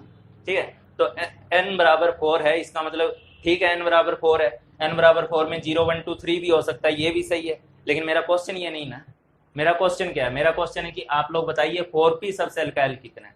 तो जब मैंने p नाम क्लेरिफाई कर दिया है, p नाम स्पेसिफाई कर दिया है, ठीक है, तो इसके कारण मुझे l बराबर ये चारों ऑप्शन नहीं, l बराबर 1 लिखना है, चाहे वो मेरे को 2p के लिए भी लिखना हो, चाहे मुझे 4p या 3p या 5p 6p जिस मर्जी का लिखना हो। p के लिए हमने एक रोल नंबर, एक नंबर फिक्स किया हुआ है, l बराबर 1, s के लिए हमने एक नंबर फिक्स किया हुआ है, l बराबर 0, d के लिए हमने फिक्स किया हुआ है l बराबर 2, f के लिए हमने फिक्स किया हुआ है l बराबर 3। तो वो नंबर फिक्स हैं, केवल 4 की बात नहीं हो रही है, 4p की बात हो रही है, समझ रहे हो। क्लास में एक बंदे को एक पर्टिकुलर रोल नंबर अलॉट है, आप उस बच्चे का नाम लेके रोल नंबर पूछेंगे तो एक ही रोल नंबर ना बताया जाएगा। ठीक है, तो उसी तरीके से 4p सब सेल को भी एक ही नंबर अलॉट है, वो भले ही 4 है, सेल उसकी 4th है, लेकिन उस p को एक नंबर अलॉट है, उसका l होगा 1, d का l होगा 2। ठीक है, तो ये क्वेश्चन ज़्यादातर बच्चे मेरे को स्टार्टिंग में गलत जवाब देते ही देते हैं, n बराबर 4 लिखेंगे, फिर तीनों आंसर देंगे जो कि गलत है, राइट और सही आंसर जो भी है वो क्या है, l बराबर 1 है। ठीक है, तो अभी मेरा डिस्कशन आप लोगों के सामने चल रहा था azimuthal quantum number, principal quantum number से होते हुए हम लोग एजीमुथल क्वांटम नंबर पे आए हैं। ठीक है, एजीमुथल क्वांटम नंबर क्या है? एजीमुथल क्वांटम नंबर सबसेल के बारे में बताता है, सबसेल की शेप के बारे में बताता है। एजीमुथल क्वांटम सबसेल के अंदर के ऑर्बिटल की शेप के बारे में बताता है। ठीक है, दूसरी बात, एल की अलाउड वैल्यूज क्या क्या है? 0 to n-1।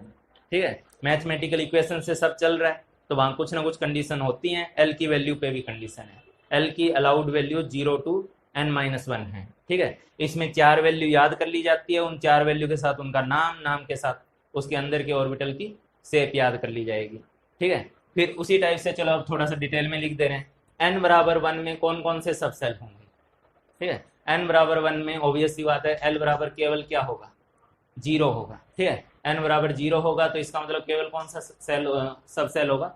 1s। 1 इसलिए लिख रहे हैं क्योंकि 1 है। ठीक है, और n 1 है और l 0 है इसलिए s लिख रहे हैं, 0 है इसलिए s लिख रहे हैं। ठीक है, तो इसको 1s लिखा गया।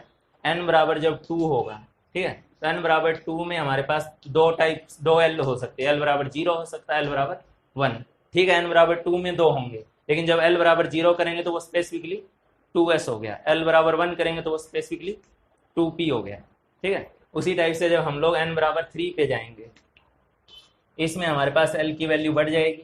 ठीक है, l की वैल्यू 0 भी, l की वैल्यू 1 भी, ठीक है, और l की वैल्यू 2 भी। ठीक है, तो l बराबर 0 मतलब आपके लिए हो गया 3s, l बराबर 1 मतलब 3p, l बराबर 2 मतलब 3d, थर्ड तो वहां से चल ही रहा है। ठीक है, तो आप समझिए, पहले में केवल s होता है, दूसरे में s और p होता है, तीसरे में sp और d होता है, इवन f भी अभी तक नहीं आया। ठीक है, हम लोग जब n बराबर 4 पे जाएंगे, हम लोग जब n बराबर 4 पे जाएंगे तब हमारे पास जो l की वैल्यू जाएंगी 0 1 2 3, ठीक है, तब ये 3 वैल्यू जाएंगी।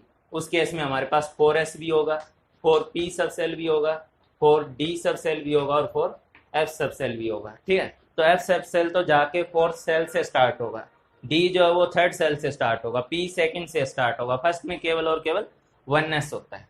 ठीक है, तो हमारे पास जो सेल हैं, सेल के अंदर सब सेल कौन कौन से होंगे, उनके नाम क्या होंगे, ठीक है, उसके अंदर के ऑर्बिटल की शेप कैसी होगी। ठीक है, बार बार आप लोगों से एक क्वेश्चन कई जगह बुक वगैरह में मिलेगा, ठीक है, कि कौन सा क्वांटम नंबर ऑर्बिटल की शेप से रिलेटेड है।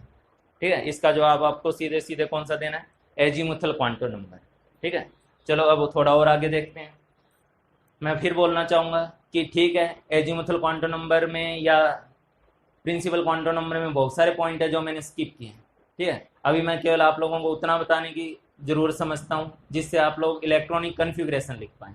ठीक है, उसके लिए क्वांटम नंबर का एक बेसिक आइडिया, एक थोड़ा बहुत आइडिया होना चाहिए, उसी थोड़ा बहुत पे मैं अभी वर्क कर रहा हूँ कि उतना आइडिया तुम्हारे को हो जाए। ठीक है, सेल है, सेल के नंबर को प्रिंसिपल क्वांटम नंबर से रिप्रेजेंट कर रहे हैं, सेल के अंदर सब सेल हैं, सब सेल के क्वांटम नंबर को हम लोग एजीमुथल क्वांटम नंबर से रिप्रेजेंट कर रहे हैं। ठीक है, अब सब सेल के अंदर क्या बने हुए होते हैं? ऑर्बिटल। ठीक है, सब सेल के अंदर क्या बने हुए हैं? अपने पास ऑर्बिटल बने हुए हैं।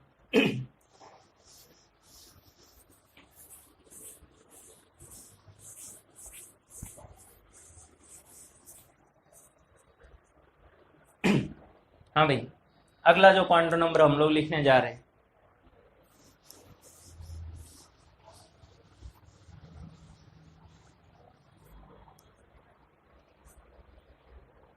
नेक्स्ट क्वांटम नंबर जो हम लोग लिखने जा रहे वो है अपने पास मैग्नेटिक क्वांटम नंबर।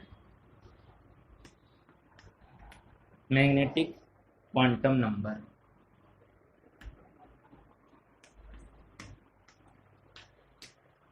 जिसको रिप्रेजेंट कर रहे हैं हम लोग m से। मैग्नेटिक क्वांटम नंबर जिसको रिप्रेजेंट कर रहे हैं हम लोग m से। ठीक है, अब एक बात तो हम पहले ही स्टार्टिंग में बता चुके थे, जब हमने CT लिखी तब हमने सेल लिखा, उसके सामने प्रिंसिपल क्वांटम नंबर लिखा। जब हमने कॉलोनी लिखी उसके सामने सब सेल लिखा, उसके सामने हमने एजीमुथल क्वांटम नंबर लिखा। जब हमने हाउस लिखा उसके सामने हमने ऑर्बिटल लिखा, और ऑर्बिटल के सामने हमने मैग्नेटिक क्वांटम नंबर लिखा। ठीक है, तो मैग्नेटिक क्वांटम नंबर ऑब्वियस सी बात है, डायरेक्टली बोल सकते हो कि किससे रिलेटेड है? ऑर्बिटल से। ठीक है, मैग्नेटिक क्वांटम नंबर किससे रिलेटेड है? ऑर्बिटल से रिलेटेड है। ठीक है, अच्छा, इसका पर्पस क्या होता है, क्या बताता है मैग्नेटिक क्वांटम नंबर? आप लोग अपने घर का एड्रेस देते हैं तो घर के एड्रेस के साथ कुछ जोड़ते हैं, ठीक है, इन फ्रंट ऑफ जो भी है post office, back of post office, ठीक है, कुछ भी अपने घर के बताने के लिए, एड्रेस को स्पेसिफाई करने के लिए, उसकी ओरिएंटेशन को स्पेसिफाई करने के लिए आप किसी के पीछे है, किसी के आगे है, साइड में है, ऐसा कुछ बताते हैं, ठीक है, जो मेन लैंडमार्क है उसके रिस्पेक्ट में, ठीक है।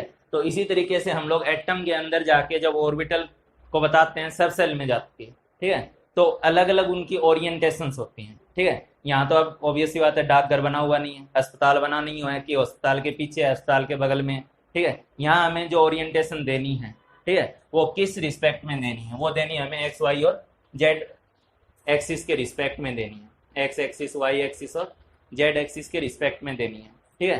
तो जो घर बने हुए हैं, जो ऑर्बिटल बने हुए हैं, उनकी ओरिएंटेशन को भी हमें बताना है कि वो किस ओरिएंटेशन में है, ठीक है। तो उस ओरिएंटेशन को बताने के लिए भी हमारा यही क्वांटम नंबर काम आएगा, मैग्नेटिक क्वांटम नंबर। तो अल्टीमेटली मैग्नेटिक क्वांटम नंबर के बारे में क्या लिखोगे? Magnetic quantum number is related with the orbital and the orientation and it's orientation.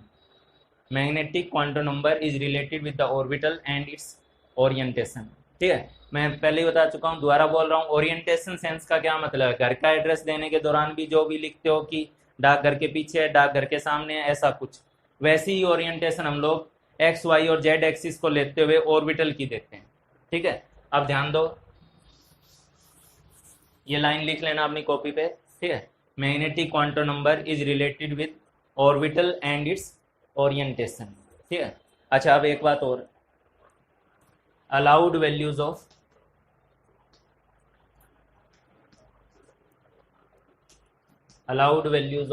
m, ठीक है, allowed values of m।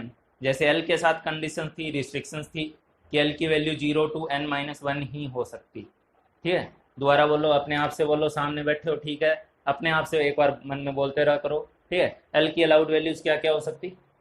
0 to n-1 हो सकती, ठीक है। तो उसी तरीके से अलाउड वैल्यूज ऑफ m जो है वो क्या क्या हो सकती, ठीक है। तो उसको भी तुम्हें फिलहाल याद करके चलना है, आया मैथमेटिकल कंडीशन से है, ठीक है। अलाउड वैल्यूज ऑफ m जो होगी वो होगी -l to +l, ठीक है।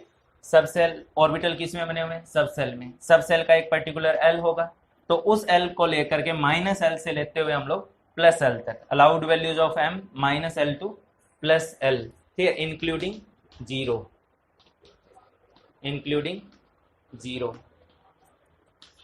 ठीक है। अलाउड वैल्यूज ऑफ m जो होगी वो -l से +l होगी, -l to +l होगी, इंक्लूडिंग 0, ठीक है। आगे देखते हैं हम लोग, कुछ एग्जांपल करते हुए इसको क्लियर करते हैं।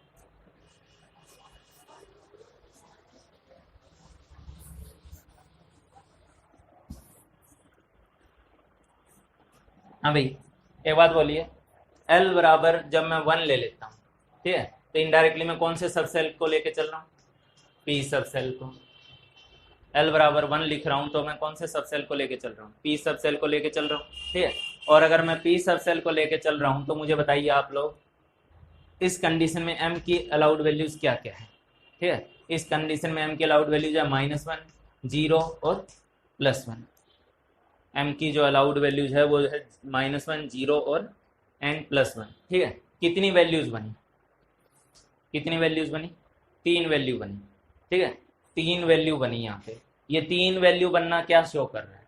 l बराबर 1 ले रहे हैं तो m की 3 वैल्यू बन रही है। ये 3 वैल्यू बनना क्या शो कर रहा है? ये 3 वैल्यू बनना शो कर रहा है कि उसमें जो ऑर्बिटल्स होंगे उनकी 3 ओरिएंटेशंस होंगी, या 3 ओरिएंटेशन होंगी, तो इसको सीधा सीधा बोल सकते हैं कि उस सब सेल में, p सब सेल में 3 अलग अलग ऑर्बिटल होंगे, ठीक है। 3 अलग अलग ओरिएंटेशन के अलोंग 3 अलग अलग ऑर्बिटल होंगे, ठीक है। एक ऑर्बिटल, जैसे यहाँ पे मैं उनकी डायरेक्शन ओरिएंटेशन भी क्लियर कर ही दे रहा हूँ एग्जांपल में, ठीक है।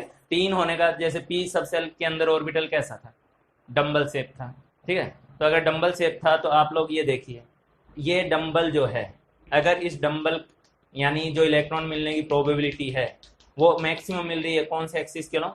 एक्स एक्सिस के लॉन्ग, ठीक है। तो एक केस में तो ये प्रोबेबिलिटी एक्स एक्सिस के लॉन्ग मैक्सिमम आती है, मतलब ये orientation x orbital x axis के लॉन्ग है।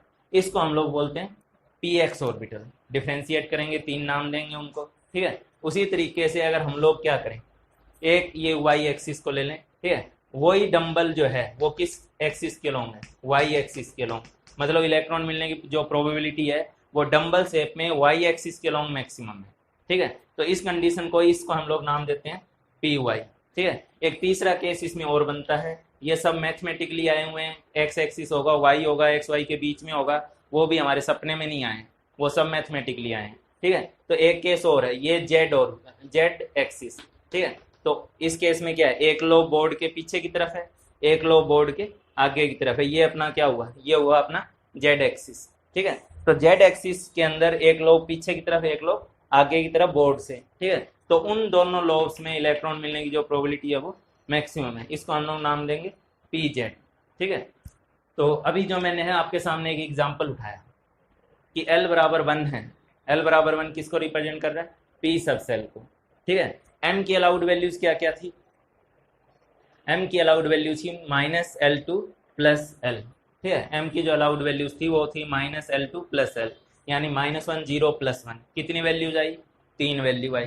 3 वैल्यू क्या रिप्रेजेंट कर रही है कि उसमें 3 अलग अलग ओरिएंटेशन होंगी, 3 अलग अलग ओरिएंटेशन होंगी, तो वो 3 एक टाइप से कह दो कि 3 अलग अलग ऑर्बिटल होंगे। ठीक है, और वो 3 ऑर्बिटल कौन से होंगे, एक px होता है, ठीक है, एक py होता है, एक pz होता है। px का क्या मतलब है कि उसमें जो इलेक्ट्रॉन, मैक्सिमम इलेक्ट्रॉन डेंसिटी वाला जो रीजन है, ठीक है, या जो लोब्स हैं वो एक्स एक्सिस के लॉन्ग है, इसमें जो लोब्स हैं वो वाई एक्सिस के लॉन्ग है, और इसमें जो लोब्स हैं वो जेड एक्सिस के लॉन्ग है। तो पी एक्स, पी वाई और पी जेड अपने पास ये 3 केस बने। ठीक है, तो एम की अलग अलग वैल्यू क्या रिप्रेजेंट करती है, ठीक है, एम की अलग अलग वैल्यू रिप्रेजेंट करती है कि उस सब सेल में कितने ऑर्बिटल होंगे। अब मैं थोड़ा एक वर्ड और डाल रहा हूँ इसमें, उस सब सेल में कितने डी जनरेट ऑर्बिटल्स होंगे। ठीक है, कौन से ऑर्बिटल, डी जनरेट ऑर्बिटल्स। ठीक है, उस सब सेल में कितने डी जनरेट ऑर्बिटल्स होंगे। ठीक है, अब बात आती है कि डी जनरेट ऑर्बिटल्स का क्या मतलब है। ठीक है, अभी मैं डी जनरेट ऑर्बिटल के मेन सेम पॉइंट और डिफरेंट पॉइंट को नहीं मिलाने जा रहा, बताने जा रहा, अभी मैं बस इतना बताऊंगा कि ये जो 3 ऑर्बिटल हैं इन तीनों की एनर्जी सेम है। ठीक है, ये भले ही एक ओरिएंटेशन वाइज ऐसे है, एक ओरिएंटेशन वाइज ऐसे है, एक ओरिएंटेशन वाइज ऐसे है। ठीक है, ओरिएंटेशन इनकी अलग अलग है, लेकिन इन तीनों की जो एनर्जी है, ठीक है, वो सेम है। ठीक, तो ऐसा सेट, ठीक है, ऐसे एनर्जी ऑर्बिटल्स का सेट जिनकी एनर्जी सेम हो, उनको हम लोग डी जनरेट ऑर्बिटल्स बोलते हैं। ठीक है, बेसिक लेवल पे। तो डी जनरेट ऑर्बिटल्स किसको बोला जाएगा, नोट करो अपने साथ, डी जनरेट ऑर्बिटल्स क्या होता है, the set of orbitals having equal energy, the set of the orbitals having equal energy। ठीक है, ये अगर px है, ये py है, ये pz है। ठीक है, तो एक चीज बता दूं, जो सेम सेल में होगा, सेल सेम होना चाहिए, 2px 2py और 2pz। ठीक है, ये नहीं कि 2px और 3py बराबर हो गया, 2px 2py 2pz, इन तीनों की एनर्जी बराबर है।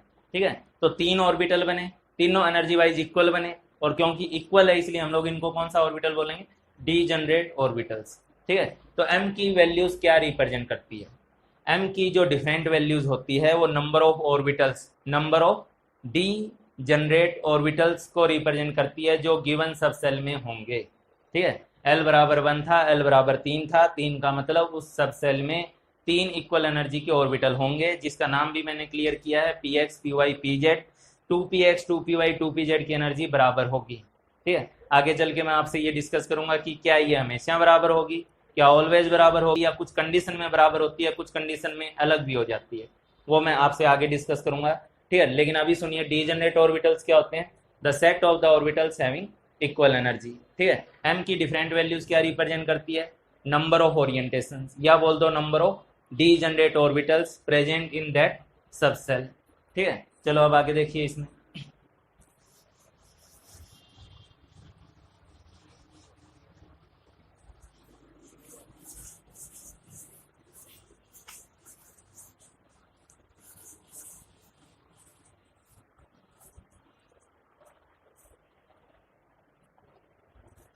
हाँ भाई, तो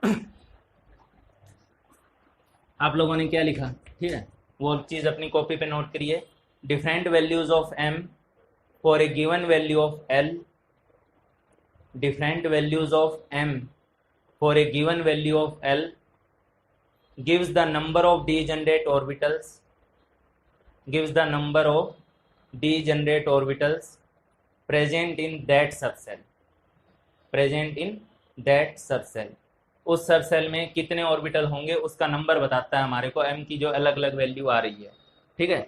और डीजनरेट ऑर्बिटल्स क्या होते हैं? The set of the orbitals, the set of the orbitals having equal energy, ठीक है। चलो अब आगे देखते हैं हम लोग, ठीक है। एक बार हम लोग सारे ऑर्बिटल की बात कर लेते हैं। तो जैसे L बराबर 0 है, ठीक है, L बराबर 0 है तो हमारा कौन सा सबसेल हुआ? S सबसेल हुआ, ठीक है। L बराबर 0 है तो मतलब S सबसेल। L 0 है तो M कितना होगा? 0। कितनी वैल्यू है? ये मत बोलिएगा 0, कितनी वैल्यू है? नंबर ऑफ वैल्यूज पूछा है, नंबर ऑफ वैल्यूज कितनी है? 1। M बराबर 0 भी अपने आप में एक वैल्यू है, ठीक है। तो कितनी वैल्यू है? एक वैल्यू है। एक वैल्यू होने का मतलब क्या है? कि उसके जो नंबर ऑफ ओरिएंटेशन होंगे वो एक होंगे, एक होगा, ठीक है। अब एक बात सीधी सी है, एस सब सेल के ऑर्बिटल का शेप कैसा होता है? स्पेरिकल। तो वैसे भी हम लोगों के कॉमन सेंस बतानी चाहिए थी कि जब स्पेरिकल है तो उस कंडीशन में तो उसके अलग अलग ओरिएंटेशन पॉसिबल ही नहीं है। अगर जब है ही ऑर्बिटल स्पेरिकल तो ओरिएंटेशन अलग अलग कैसे होंगे? वो एक्स वाई जेड सब में तो कैसा होगा? एक जैसा होगा, ठीक है। तो वही बात आ भी रही है, m बराबर 0 मतलब एक ही ओरिएंटेशन होगा, ठीक है। ये मत बोलिएगा कि m की 0 वैल्यू है, m बराबर 0 जरूर है, m की नंबर ऑफ वैल्यूज 1 है, ठीक है। और ये कैसा है? स्पेरिकल है। स्पेरिकल होने के नाते, ठीक है, l बराबर 0, ठीक है, तो इसकी एक ही ओरिएंटेशन पॉसिबल भी है, अलग अलग ओरिएंटेशन पॉसिबल भी नहीं है, ठीक है। ये जो मैंने एग्जांपल लिया था इस बार फिर लिख रहा हूँ एक बार के लिए। l बराबर क्या? 1। l बराबर 1 में कौन कौन से सबसेल हुए? यानी p सबसेल में, सॉरी, p सबसेल में कौन कौन से ऑर्बिटल हुए? p सबसेल में कौन कौन से ऑर्बिटल हुए, ठीक है। तो पहली बात कितने हुए वो बता रहा है, -1, 0, +1। कितने हुए? 3 हुए। m बराबर l बराबर 1 में m बराबर -1, 0, +1 कितने ऑर्बिटल हुए भाई? 3 ऑर्बिटल हुए। इन 3 ऑर्बिटल को मैंने अभी करवाया भी तुम लोगों को कि इसमें से एक ऐसा होगा जिसमें जो p की शेप होती है वो तो पता ही है, डम्बल। एक ऐसा होगा जो x एक्सिस के लॉन्ग होगा जिसको हम लोग क्या बोले? px orbital. एक होगा जिसमें ये जो डम्बल है वो y एक्सिस के लॉन्ग होगा जिसको हम लोग py, या एक ऐसा होगा जिसमें ये जो डम्बल है वो z एक्सिस के लॉन्ग होगा जिसको हम लोग बोलेंगे pz, ठीक है। तो s सब सेल में कितने ऑर्बिटल होते हैं? एक ही ऑर्बिटल होता है। p सब सेल में कितने ऑर्बिटल होते हैं? 3 होते हैं, px, py और pz। अब मेन बात आती है कि d सब सेल में कितने ऑर्बिटल्स होते हैं? d सब सेल में कितने ऑर्बिटल्स होते हैं? चलो यहाँ ही बनाने की कोशिश करता हूँ, हालांकि मुझे स्पेस चाहिए कुछ ज़्यादा। d सब सेल, d सब सेल, d सब सेल मतलब l बराबर कितना? 2। मतलब m बराबर कितना? m बराबर कितना? -2, -1, 0, +1 एंड +2, +1 एंड +2। कितनी वैल्यूज बनी? 5 वैल्यू बनी, ठीक है। तो इसका मतलब क्या हुआ? d सब सेल l बराबर 2, m की वैल्यूज कितनी बनी? 5 वैल्यू बनी, ठीक है। और इन 5 वैल्यू का मतलब क्या हुआ कि d सब सेल में जो नंबर ऑफ ऑर्बिटल्स हैं, d सब सेल में जो नंबर ऑफ ऑर्बिटल्स हैं वो कितने हैं? 5 हैं, ठीक है। अब इन 5 की ओरिएंटेशन क्या होगी वो हमें याद रखनी होगी। क्यों? क्योंकि वो तो मैथमेटिकली आ गई। अब आ गई तो तुम्हें उसको एज ए फिजिकल सेंस में याद रखना है कि वो किस किस डायरेक्शन के अलोंग आई है वो वैल्यू, ठीक है। चलो अब मैं इसको थोड़ा हटा दे रहा हूँ, आप लोग इसको एक बार अच्छे से देख लीजिए। s सब सेल में एक ऑर्बिटल, p सब सेल में 3 ऑर्बिटल जो px होंगे, py होंगे, pz होंगे। d सब सेल में 5 ऑर्बिटल, ठीक है। अच्छा, जो टारगेट के या जो थोड़ा पढ़ चुके हैं, ठीक है, वो लोग अगर इसको सुन रहे हैं तो उनको nodal plane, radial nodes, angular nodes ये सब जानने का भी मन कर रहा होगा, ठीक है। और वो सब भी मैं करवाऊंगा, लेकिन मैं अभी नहीं करवाऊंगा।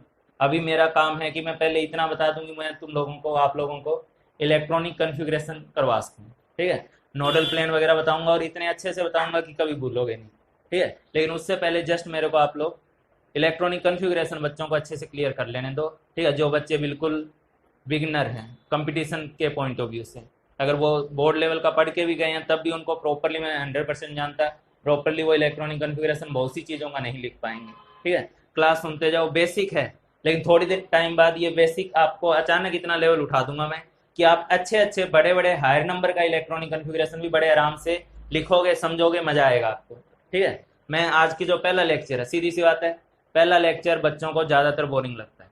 कारण क्या होता है भाई, वहाँ टीचर कुछ बताना स्टार्ट करता है, ठीक है, जब उन चीज़ों को अप्लाई करने की टाइम आती है तब चीज़ इंटरेस्टिंग होती है। ठीक है, आपको चाहे जितना मर्जी इलेक्ट्रॉनिक कॉन्फ़िगरेशन लिखना जितना मर्जी अच्छे से आता हो, ठीक है, उसके बावजूद मैं कह रहा हूँ कि जब आप मेरे द्वारा कराया हुआ इलेक्ट्रॉनिक कॉन्फ़िगरेशन पढ़ोगे, सीखोगे, तो आपको कुछ नया मिलेगा, आपको उसको करने में मज़ा भी आएगा, ठीक है, और आपको लगेगा कि हाँ यार, अब हम लोग एक टाइप से सेटिस्फाइड हुए हैं कि हम सब कर सकते हैं, ठीक है। पर मेरे पे विश्वास रखते हुए उस चीज़ को एक बार चलने दीजिए, ठीक है। अब मैं लगातार आप लोगों के सामने ये काम स्टार्ट किया हूँ, तो इसमें मैं कम से कम जो बेसिक टॉपिक्स होते हैं वो तो बच्चों को 100% दे के जाऊँगा, ठीक है। और अभी लेक्चर स्टार्ट हुआ है, सुनते रहिए, ठीक है।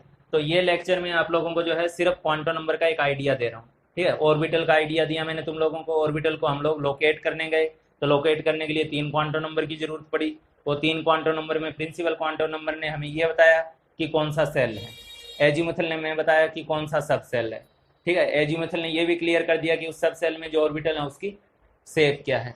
तीसरा आया अपने पास मैग्नेटिक क्वांटम नंबर, जिसको अभी हम डिस्कस कर रहे हैं। मैग्नेटिक क्वांटम नंबर सब सेल में जो ऑर्बिटल होता है उससे रिलेटेड है, ठीक है। उसके बाद अगर और आगे जाएं तो उसके साथ साथ उसकी ओरिएंटेशन से रिलेटेड है, ठीक है। एक टाइप से एम की वैल्यू हमें ये बताती है कि कितने ऑर्बिटल होंगे उस सब सेल में, ठीक है। चलो अब डी वाले केस में आते हैं। एम बराबर 0 बता दिया, एल बराबर 0 बता चुके हैं, एल बराबर 1 बता चुके हैं। डी में हमने पता किया कि डी में कितने ऑर्बिटल होंगे, 5 होंगे, ठीक है। तो इन 5 ऑर्बिटल को भी जरा सा अच्छे से उसकी ओरिएंटेशन को एक्सप्लेन कर दे रहा हूँ।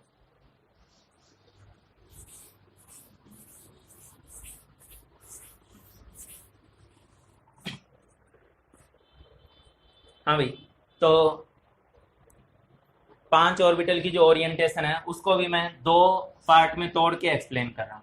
पहले मैं बना दे रहा हूँ, फिर मैं बताऊंगा कि 2 पार्ट में कैसे तोड़ा, ठीक है। एक जो ऑर्बिटल होगा उसमें शेप कैसी है, डबल डंबल, ठीक है।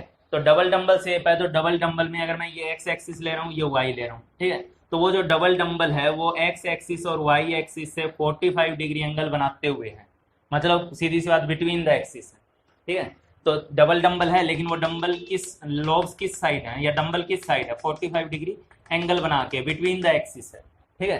तो ये वाला जो ऑर्बिटल हुआ डी ऑर्बिटल, डी सब सेल में 5 ऑर्बिटल, नाम डी ऑर्बिटल होगा।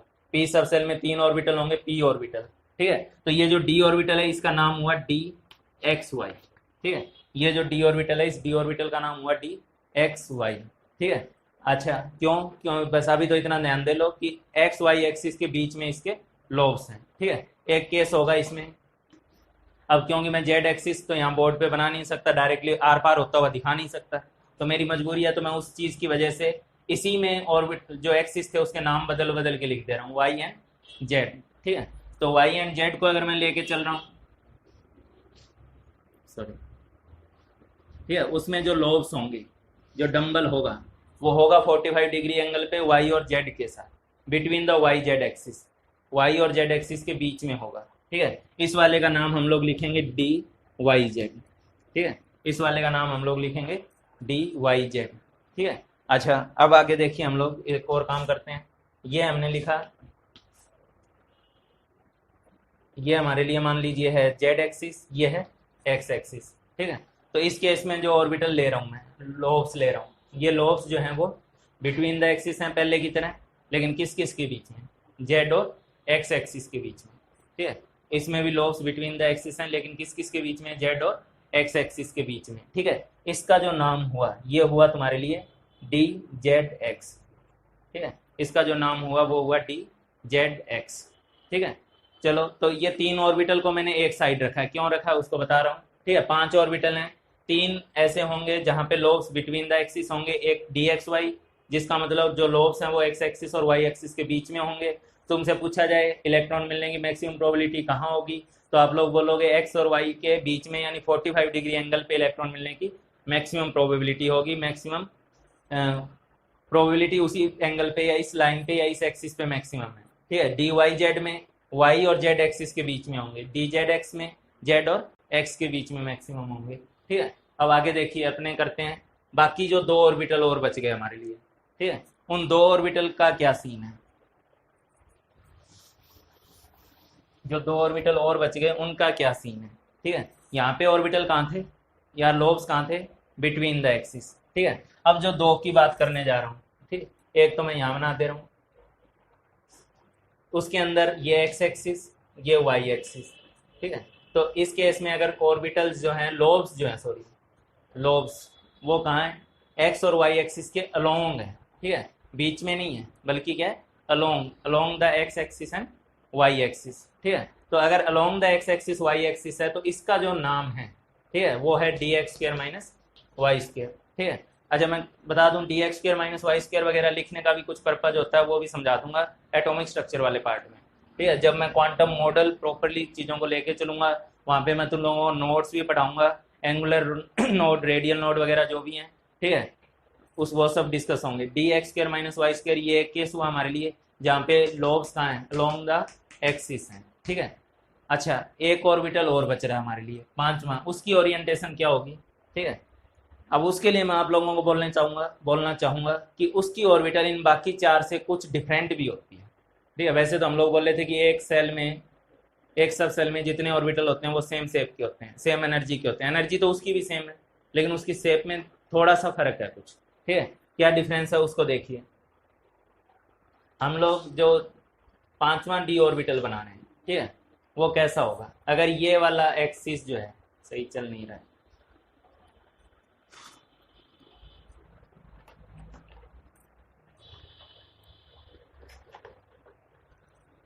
हाँ भाई, पांचवा जो है तुम्हारे पास, उसमें अगर ये जेड एक्सिस है, ठीक है, तो एक लोब जो है वो तो जेड एक्सिस के अलोंग होगा, एक डंबल तो समझ लीजिए आप जेड एक्सिस के अलोंग है।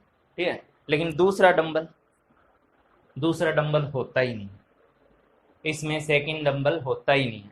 एक डंबल तो किस एक्सिस के अलोंग है, जेड एक्सिस के अलोंग। ठीक है, आप लोग बुक वगैरह में देखे भी होंगे, अगर नहीं भी देखे होंगे तो आप देखिएगा कि ऐसी एक रिंग टाइप बनाई हुई होती है। ठीक है, वहाँ पे लोब ना हो करके, ठीक है, आप ऐसे समझ लीजिए कि वो एक लोब ही है, उस लोब को आप ऐसे पूरे में 360 डिग्री घुमा दीजिए। ठीक है, उस लोब को 360, इसी पार्ट को आप ऐसे रख लीजिए, ऐसे रख के आपको 360 डिग्री घुमा लीजिए। ठीक है, 360 घुमा देने से जो स्पेस उस हिस्से में आएगा, वो हिस्सा उस रिंग का पार्ट है।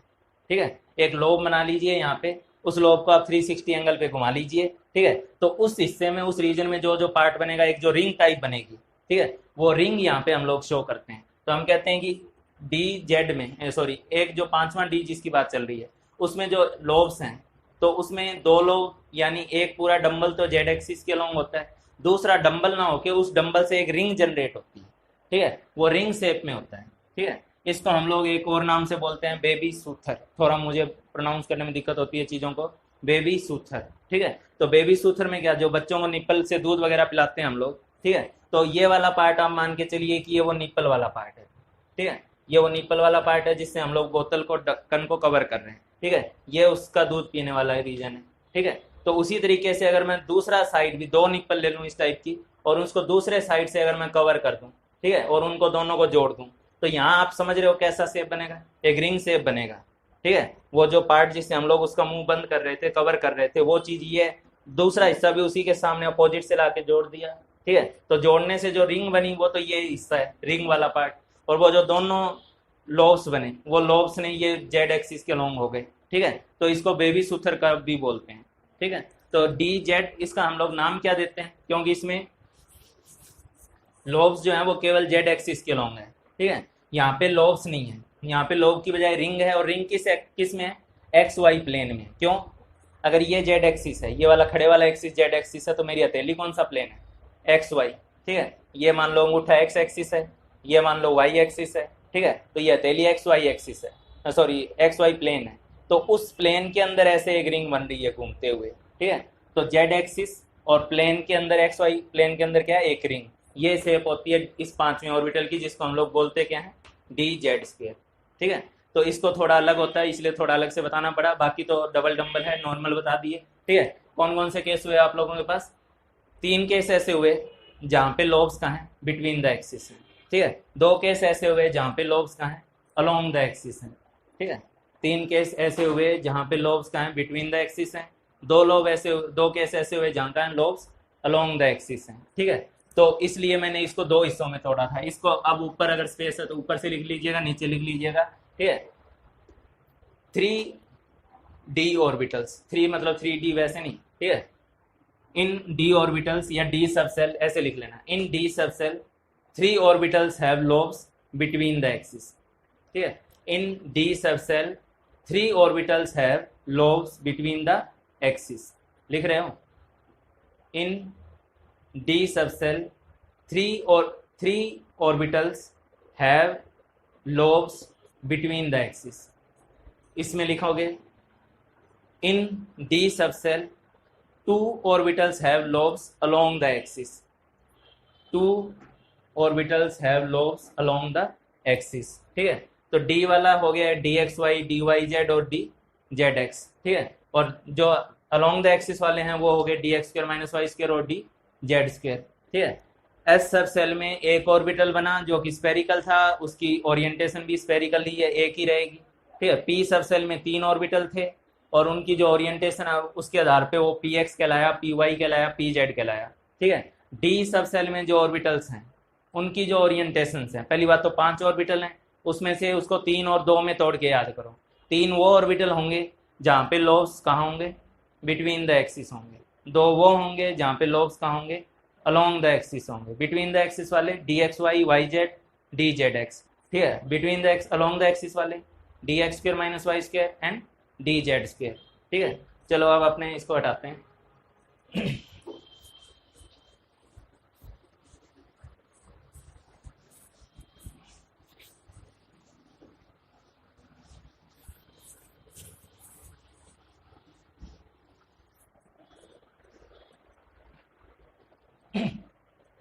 हाँ भाई, तो मेरा पहला काम क्या था, हमारा काम था कि हम लोग ऑर्बिटल की पोजीशन को लोकेट करें।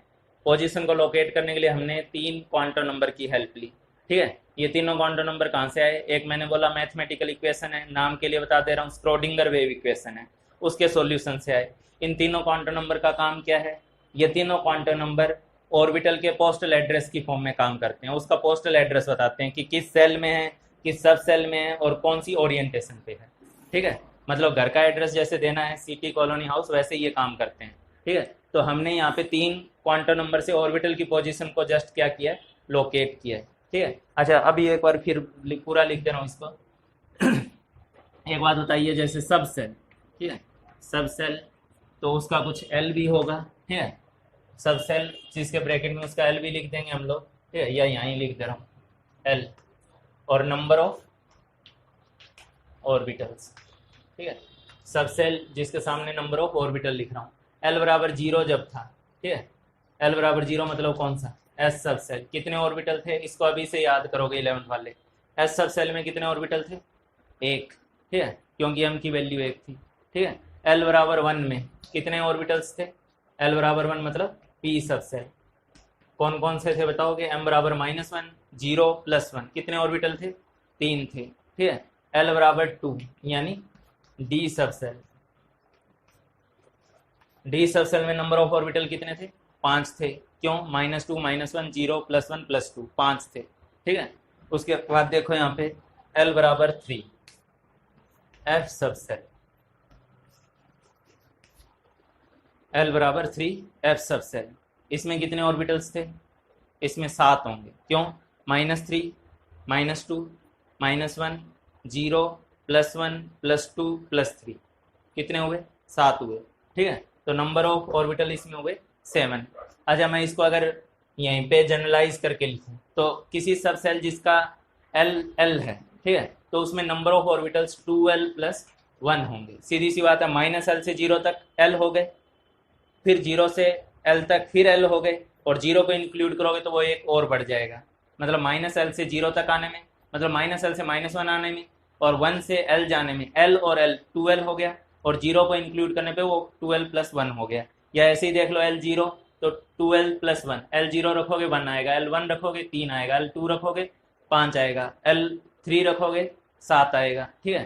तो ये बात तो बच्चों को बहुत अच्छे से क्लियर होनी चाहिए कि किस सब सेल में कितने ऑर्बिटल होते हैं, ठीक है। फिर उन ऑर्बिटल की कुछ ओरिएंटेशन होती है, उसके आधार पर उनका नाम होता है। एस में केवल एस ऑर्बिटल, पी में पी एक्स पी वाई और पी जेड, डी में d x y d y z d z x, ये 3 केस जहाँ पे लोब्स बिटवीन द एक्सिस हैं। ठीक है। उसके अलावा d x square minus y square d z square, जहाँ पे लॉग्स अलोंग द एक्सिस है। डी जेड स्क्र में कुछ डिफरेंस था, वो डिफरेंट पॉइंट मैंने थोड़ा क्लियर किया, ठीक है। बाकी ये नंबर ऑफ ऑर्बिटल को बहुत अच्छे से याद रखोगे, ठीक है। तो अपना जो काम था सेल बताते हुए, सब सेल बताते हुए, ठीक है, ऑर्बिटल तक आना।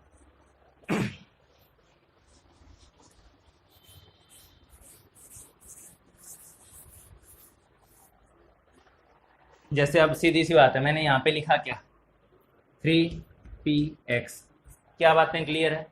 थर्ड सेल में p सब सेल में x एक्सिस के अलोंग ओरिएंटेशन वाला ऑर्बिटल, तीन चीज़ें क्लियर हो गई। हमें कौन से सेल में जाना है, थर्ड सेल में जाना है। किस सब सेल में जाना है, p सब सेल में जाना है। p सब सेल में कौन से ओरिएंटेशन पे जाना है, जहाँ पे x एक्सिस के अलोंग मैक्सिमम है उस पे जाना है। तो ये अपना मतलब हुआ 3px, ठीक है। सीधी सी बात है, n बराबर 3, l बराबर 2 लिखा मैंने, l बराबर m बराबर 0 लिखा मैंने। क्या रिप्रेजेंट कर रही है, रिप्रेजेंट कर रहा है थर्ड सेल में d सब सेल जो होगा उसका एक ऑर्बिटल जिसका m 0 है, ठीक है। तो ये एक ऑर्बिटल तक पहुंचा दिया, हमें धक्का दे के हमें ऑर्बिटल तक ले गया। थर्ड सेल में जाना है, थर्ड सेल के डी सब सेल में जाना है, डी सब सेल का m इक्वल टू 0 वाले ऑर्बिटल में जाना है, ठीक है। आगे ध्यान दीजिए जरा। तो बात ये है कि अभी मैंने आप लोगों को जो क्वांटम नंबर बताए, 3 क्वांटम नंबर बताए, ठीक है। हालांकि अब मैं आप लोगों को एक फोर्थ क्वांटम नंबर के बारे में थोड़ा और बता दे रहा हूँ, ठीक है। फोर्थ क्वांटम नंबर जो होता है वो एक्चुअली ऑर्बिटल से तो रिलेटेड होता नहीं। ऑर्बिटल को बताने के लिए 3 क्वांटम नंबर थे। वो जो होता है वो एक्चुअल में इलेक्ट्रॉन से रिलेटेड होता है। ऑर्बिटल में जो इलेक्ट्रॉन प्रेजेंट है उससे रिलेटेड होता है, ठीक है। और उस क्वांटम नंबर को हम लोगों ने किसी मैथमेटिकल इक्वेशन से नहीं लाए, ठीक है। फोर्थ क्वांटम नंबर जिसकी बात मैं करने जा रहा हूँ वो इलेक्ट्रॉन से रिलेटेड है, वो किसी मैथमेटिकल इक्वेशन से नहीं आया है, वो साइंटिस्ट लोगों ने अपने आप से जनरेट किया है। अपने आप से मतलब एक सेल्फ डिफाइंड क्वांटम नंबर उसको बोला जा सकता है। Self generated self defined quantum number है, किसी मैथमेटिकल इक्वेशन से निकल कर नहीं आया है, ठीक है। क्या मतलब है इसका, एक्चुअली आप लोगों को मैं जो यहाँ छोटा सा पॉइंट तुम्हारे सामने उठाने जा रहा उसको अप्रिसिएट करना चाहिए कि साइंटिस्ट कैसे चीज़ों को ढूंढते हैं, कैसे अपना लॉजिक जनरेट करते हैं, कैसे चीज़ों को एक्सप्लेन करने की कोशिश करते हैं, ठीक है।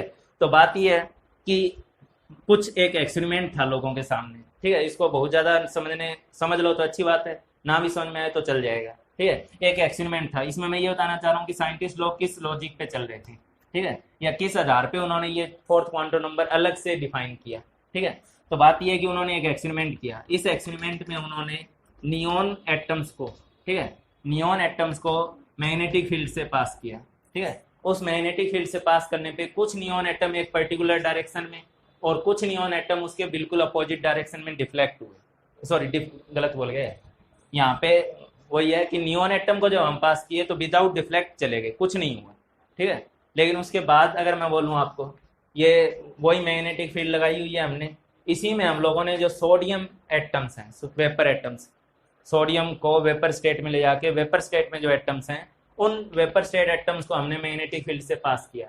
इस पर्टिकुलर केस में कुछ एटम्स जो हैं एक पर्टिकुलर डायरेक्शन में डिफ्लेक्ट हुए, कुछ डिफ्लेक्ट उसके अपोजिट डायरेक्शन में हुए, ठीक है। नियॉन में डिफ्लेक्ट ही नहीं हुए, ठीक है। सोडियम वाले केस में डिफ्लेक्ट हुए, कुछ एक डायरेक्शन में गए, कुछ दूसरा उसके अपोजिट डायरेक्शन में गए, ठीक है। तो अब बात यह कि ऐसा क्यों हो रहा है, नियॉन में हो रहा है, सोडियम नियॉन में नहीं हो रहा है, सोडियम में हो रहा है, क्यों हो रहा है, ठीक है। अब इस चीज़ को ऑब्वियसली बात है, लोगों का काम क्या, साइंटिस्ट लोगों का काम है किसी ना कोई ऐसी चीज़ बताना, ऐसा लॉजिक ढूंढ के लाना जिससे हम ये एक्सप्लेन कर सकें, ठीक है। अच्छा, हम लोग बोर मॉडल वगैरह जो पढ़ते थे, हम लोग बोर मॉडल में इलेक्ट्रॉन को जो है, बोर मॉडल या जो आप लोग 10th लेवल पे भी पढ़ते रहे हो, तो इलेक्ट्रॉन को न्यूक्लियस के अबाउट घुमाते आए हो कि इलेक्ट्रॉन न्यूक्लियस के अबाउट घूमता है। पहली बात तो क्या हमने खुद जाके देखा है, ऐसा नहीं देखा है, हम जाके देख ही नहीं सकते कि इलेक्ट्रॉन न्यूक्लियस में क्या कर रहा है। अगर वो देख सकते तो ये सारी चीज़ें करने की जरूरत ही नहीं थी, ठीक है। वो नहीं देख सकते, उसी को तो दूसरे तरीके से, मैथमेटिकल तरीके से या कोई और एजम्पशन ले लेके बताया जा रहा है, ठीक है। तो बात ये है कि अब जब हम p सब सेल या p ऑर्बिटल वगैरह की बात की है, d ऑर्बिटल की बात की है, तो उसकी शेप तो ऐसी होती है। तो अब एक चीज़ बताओ, क्या ऐसे शेप में रखते हुए क्या मैं उसको न्यूक्लियस के ओर रिवॉल्व करवा सकता? नहीं करवा सकता। ऐसे सेल शेप में है इलेक्ट्रॉन और फिर मैं उसको रिवॉल्व भी कराऊंगा तो फिर इसका पर्पज ही क्या रह गया अगर वो रिवॉल्व करेगा इस टाइप से, ठीक है। तो बात ये है कि इलेक्ट्रॉन को जो हम लोग न्यूक्लियस के आउट घुमाते थे वो पॉइंट यहाँ नहीं उठता है, ठीक है। तो क्या उठता है, लोगों ने सोचा, कुछ सोचा कि क्या कारण है कि वो मैग्नेटिक फील्ड में वो चीज़ इफेक्ट हो रही है। ठीक है, अगर इलेक्ट्रॉन को अगर हम लोग ऐसे घुमाते तो उससे ठीक है दो चीज़ें जनरेट होती, उसके करंट जनरेट होता, करंट से तुम लोगों को पता है वायर से करंट पास करते हुए तुमने देखा उससे एक मैग्नेटिक फील्ड जनरेट होती है। ठीक है, तो वो यहाँ भी एक मैग्नेटिक फील्ड जनरेट होती, तो क्या पता कोई लॉजिक दे के एक्सप्लेन करते। ठीक है, तो उस चीज़ से वो हम यहाँ कर नहीं पा रहे थे। ठीक है, क्योंकि शेप तो हम लोग डिस्कस किए हैं, डबल डम्बल डम्बल इस टाइप की शेप। ठीक है, तो उसके लिए साइंटिस्ट लोगों ने एक पॉइंट सोचा। ठीक है, क्या सोचा, ठीक है, उन्हें तुम्हें भी इस चीज़ को अप्रिशिएट करना चाहिए कि वो इसका एक्सप्लेनेशन ढूंढ रहे थे कि कैसे एक्सप्लेन करें। तो उन्होंने ये सोचा कि इलेक्ट्रॉन, ठीक है, न्यूक्लियस के आउट मत घुमाइए, इलेक्ट्रॉन अपनी खुद के एक्सिस पे तो घूम सकता है। ठीक है, उस कंडीशन में अगर वो डंबल शेप में भी है, यहाँ भी है, तो भी क्या है, उसे तो अपने एक्सिस पे घूमना है, तो वो तो घूम सकता है। ठीक है, तो उन्होंने क्या किया कि इलेक्ट्रॉन के लिए एक नया पॉइंट ऐड कर दिया कि इलेक्ट्रॉन अपने एक्सिस पे रिवॉल्व करता है। ठीक है, उन्होंने एक पॉइंट नया ऐड कर दिया, इलेक्ट्रॉन अपने एक्सिस पे क्या करता है, रिवॉल्व करता है। और ये रिवॉल्व ऑब्वियसली बात है दो टाइप का होगा। कौन से दो टाइप का, क्लॉकवाइज या एंटी क्लॉकवाइज। ठीक है, तो ये दो जो इलेक्ट्रॉन है वो अपने एक्सिस पे रिवॉल्व करता है, और वो रिवॉल्व कितने टाइप से करेगा, दो टाइप से करेगा, क्लॉकवाइज करेगा या एंटी क्लॉकवाइज करेगा। अच्छा, जो ये इलेक्ट्रॉन अपने एक्सिस पे रिवॉल्व कर रहा है उससे भी एक मैग्नेटिक फील्ड जनरेट होता है।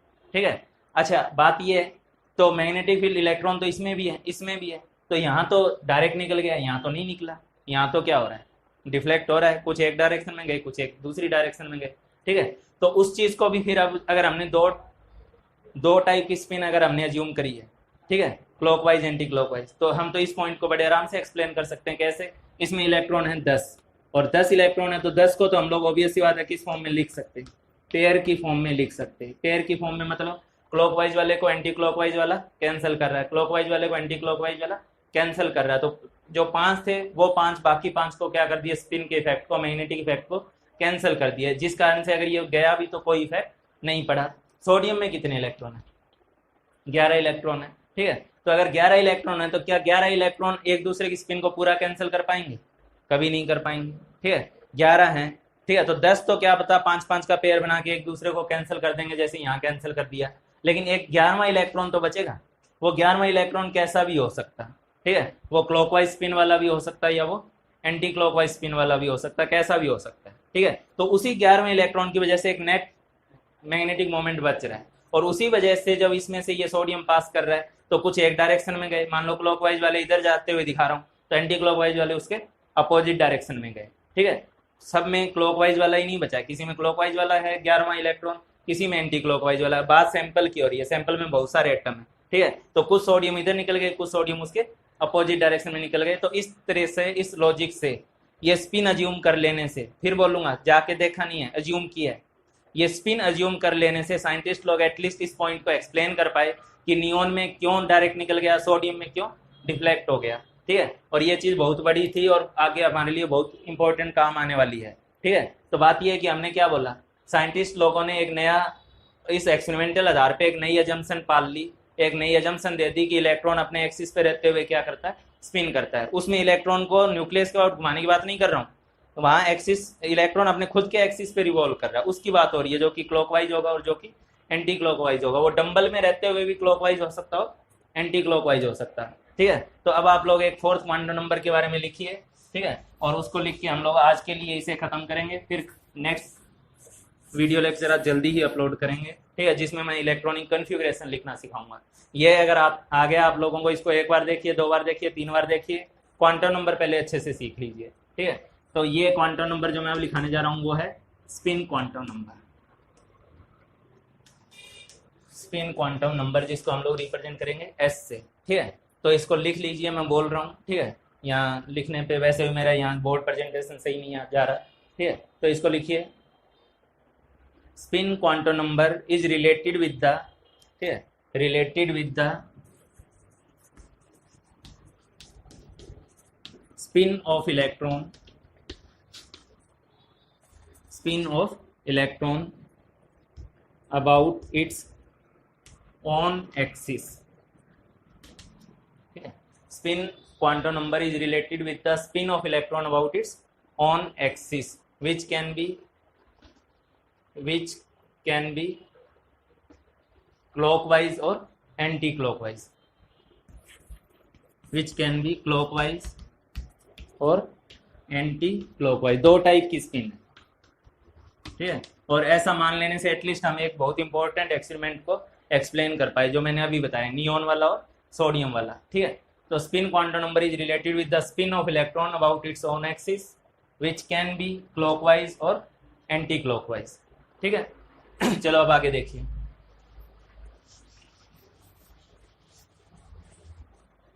इस क्लॉकवाइज एंटी क्लॉकवाइज स्पिन को रिप्रेजेंट करने के लिए हम लोग एस की दो वैल्यू लेते हैं, या तो प्लस हाफ लेते हैं या माइनस हाफ लेते हैं, ठीक है। अच्छा, प्लस हाफ किसको रिप्रेजेंट करती है?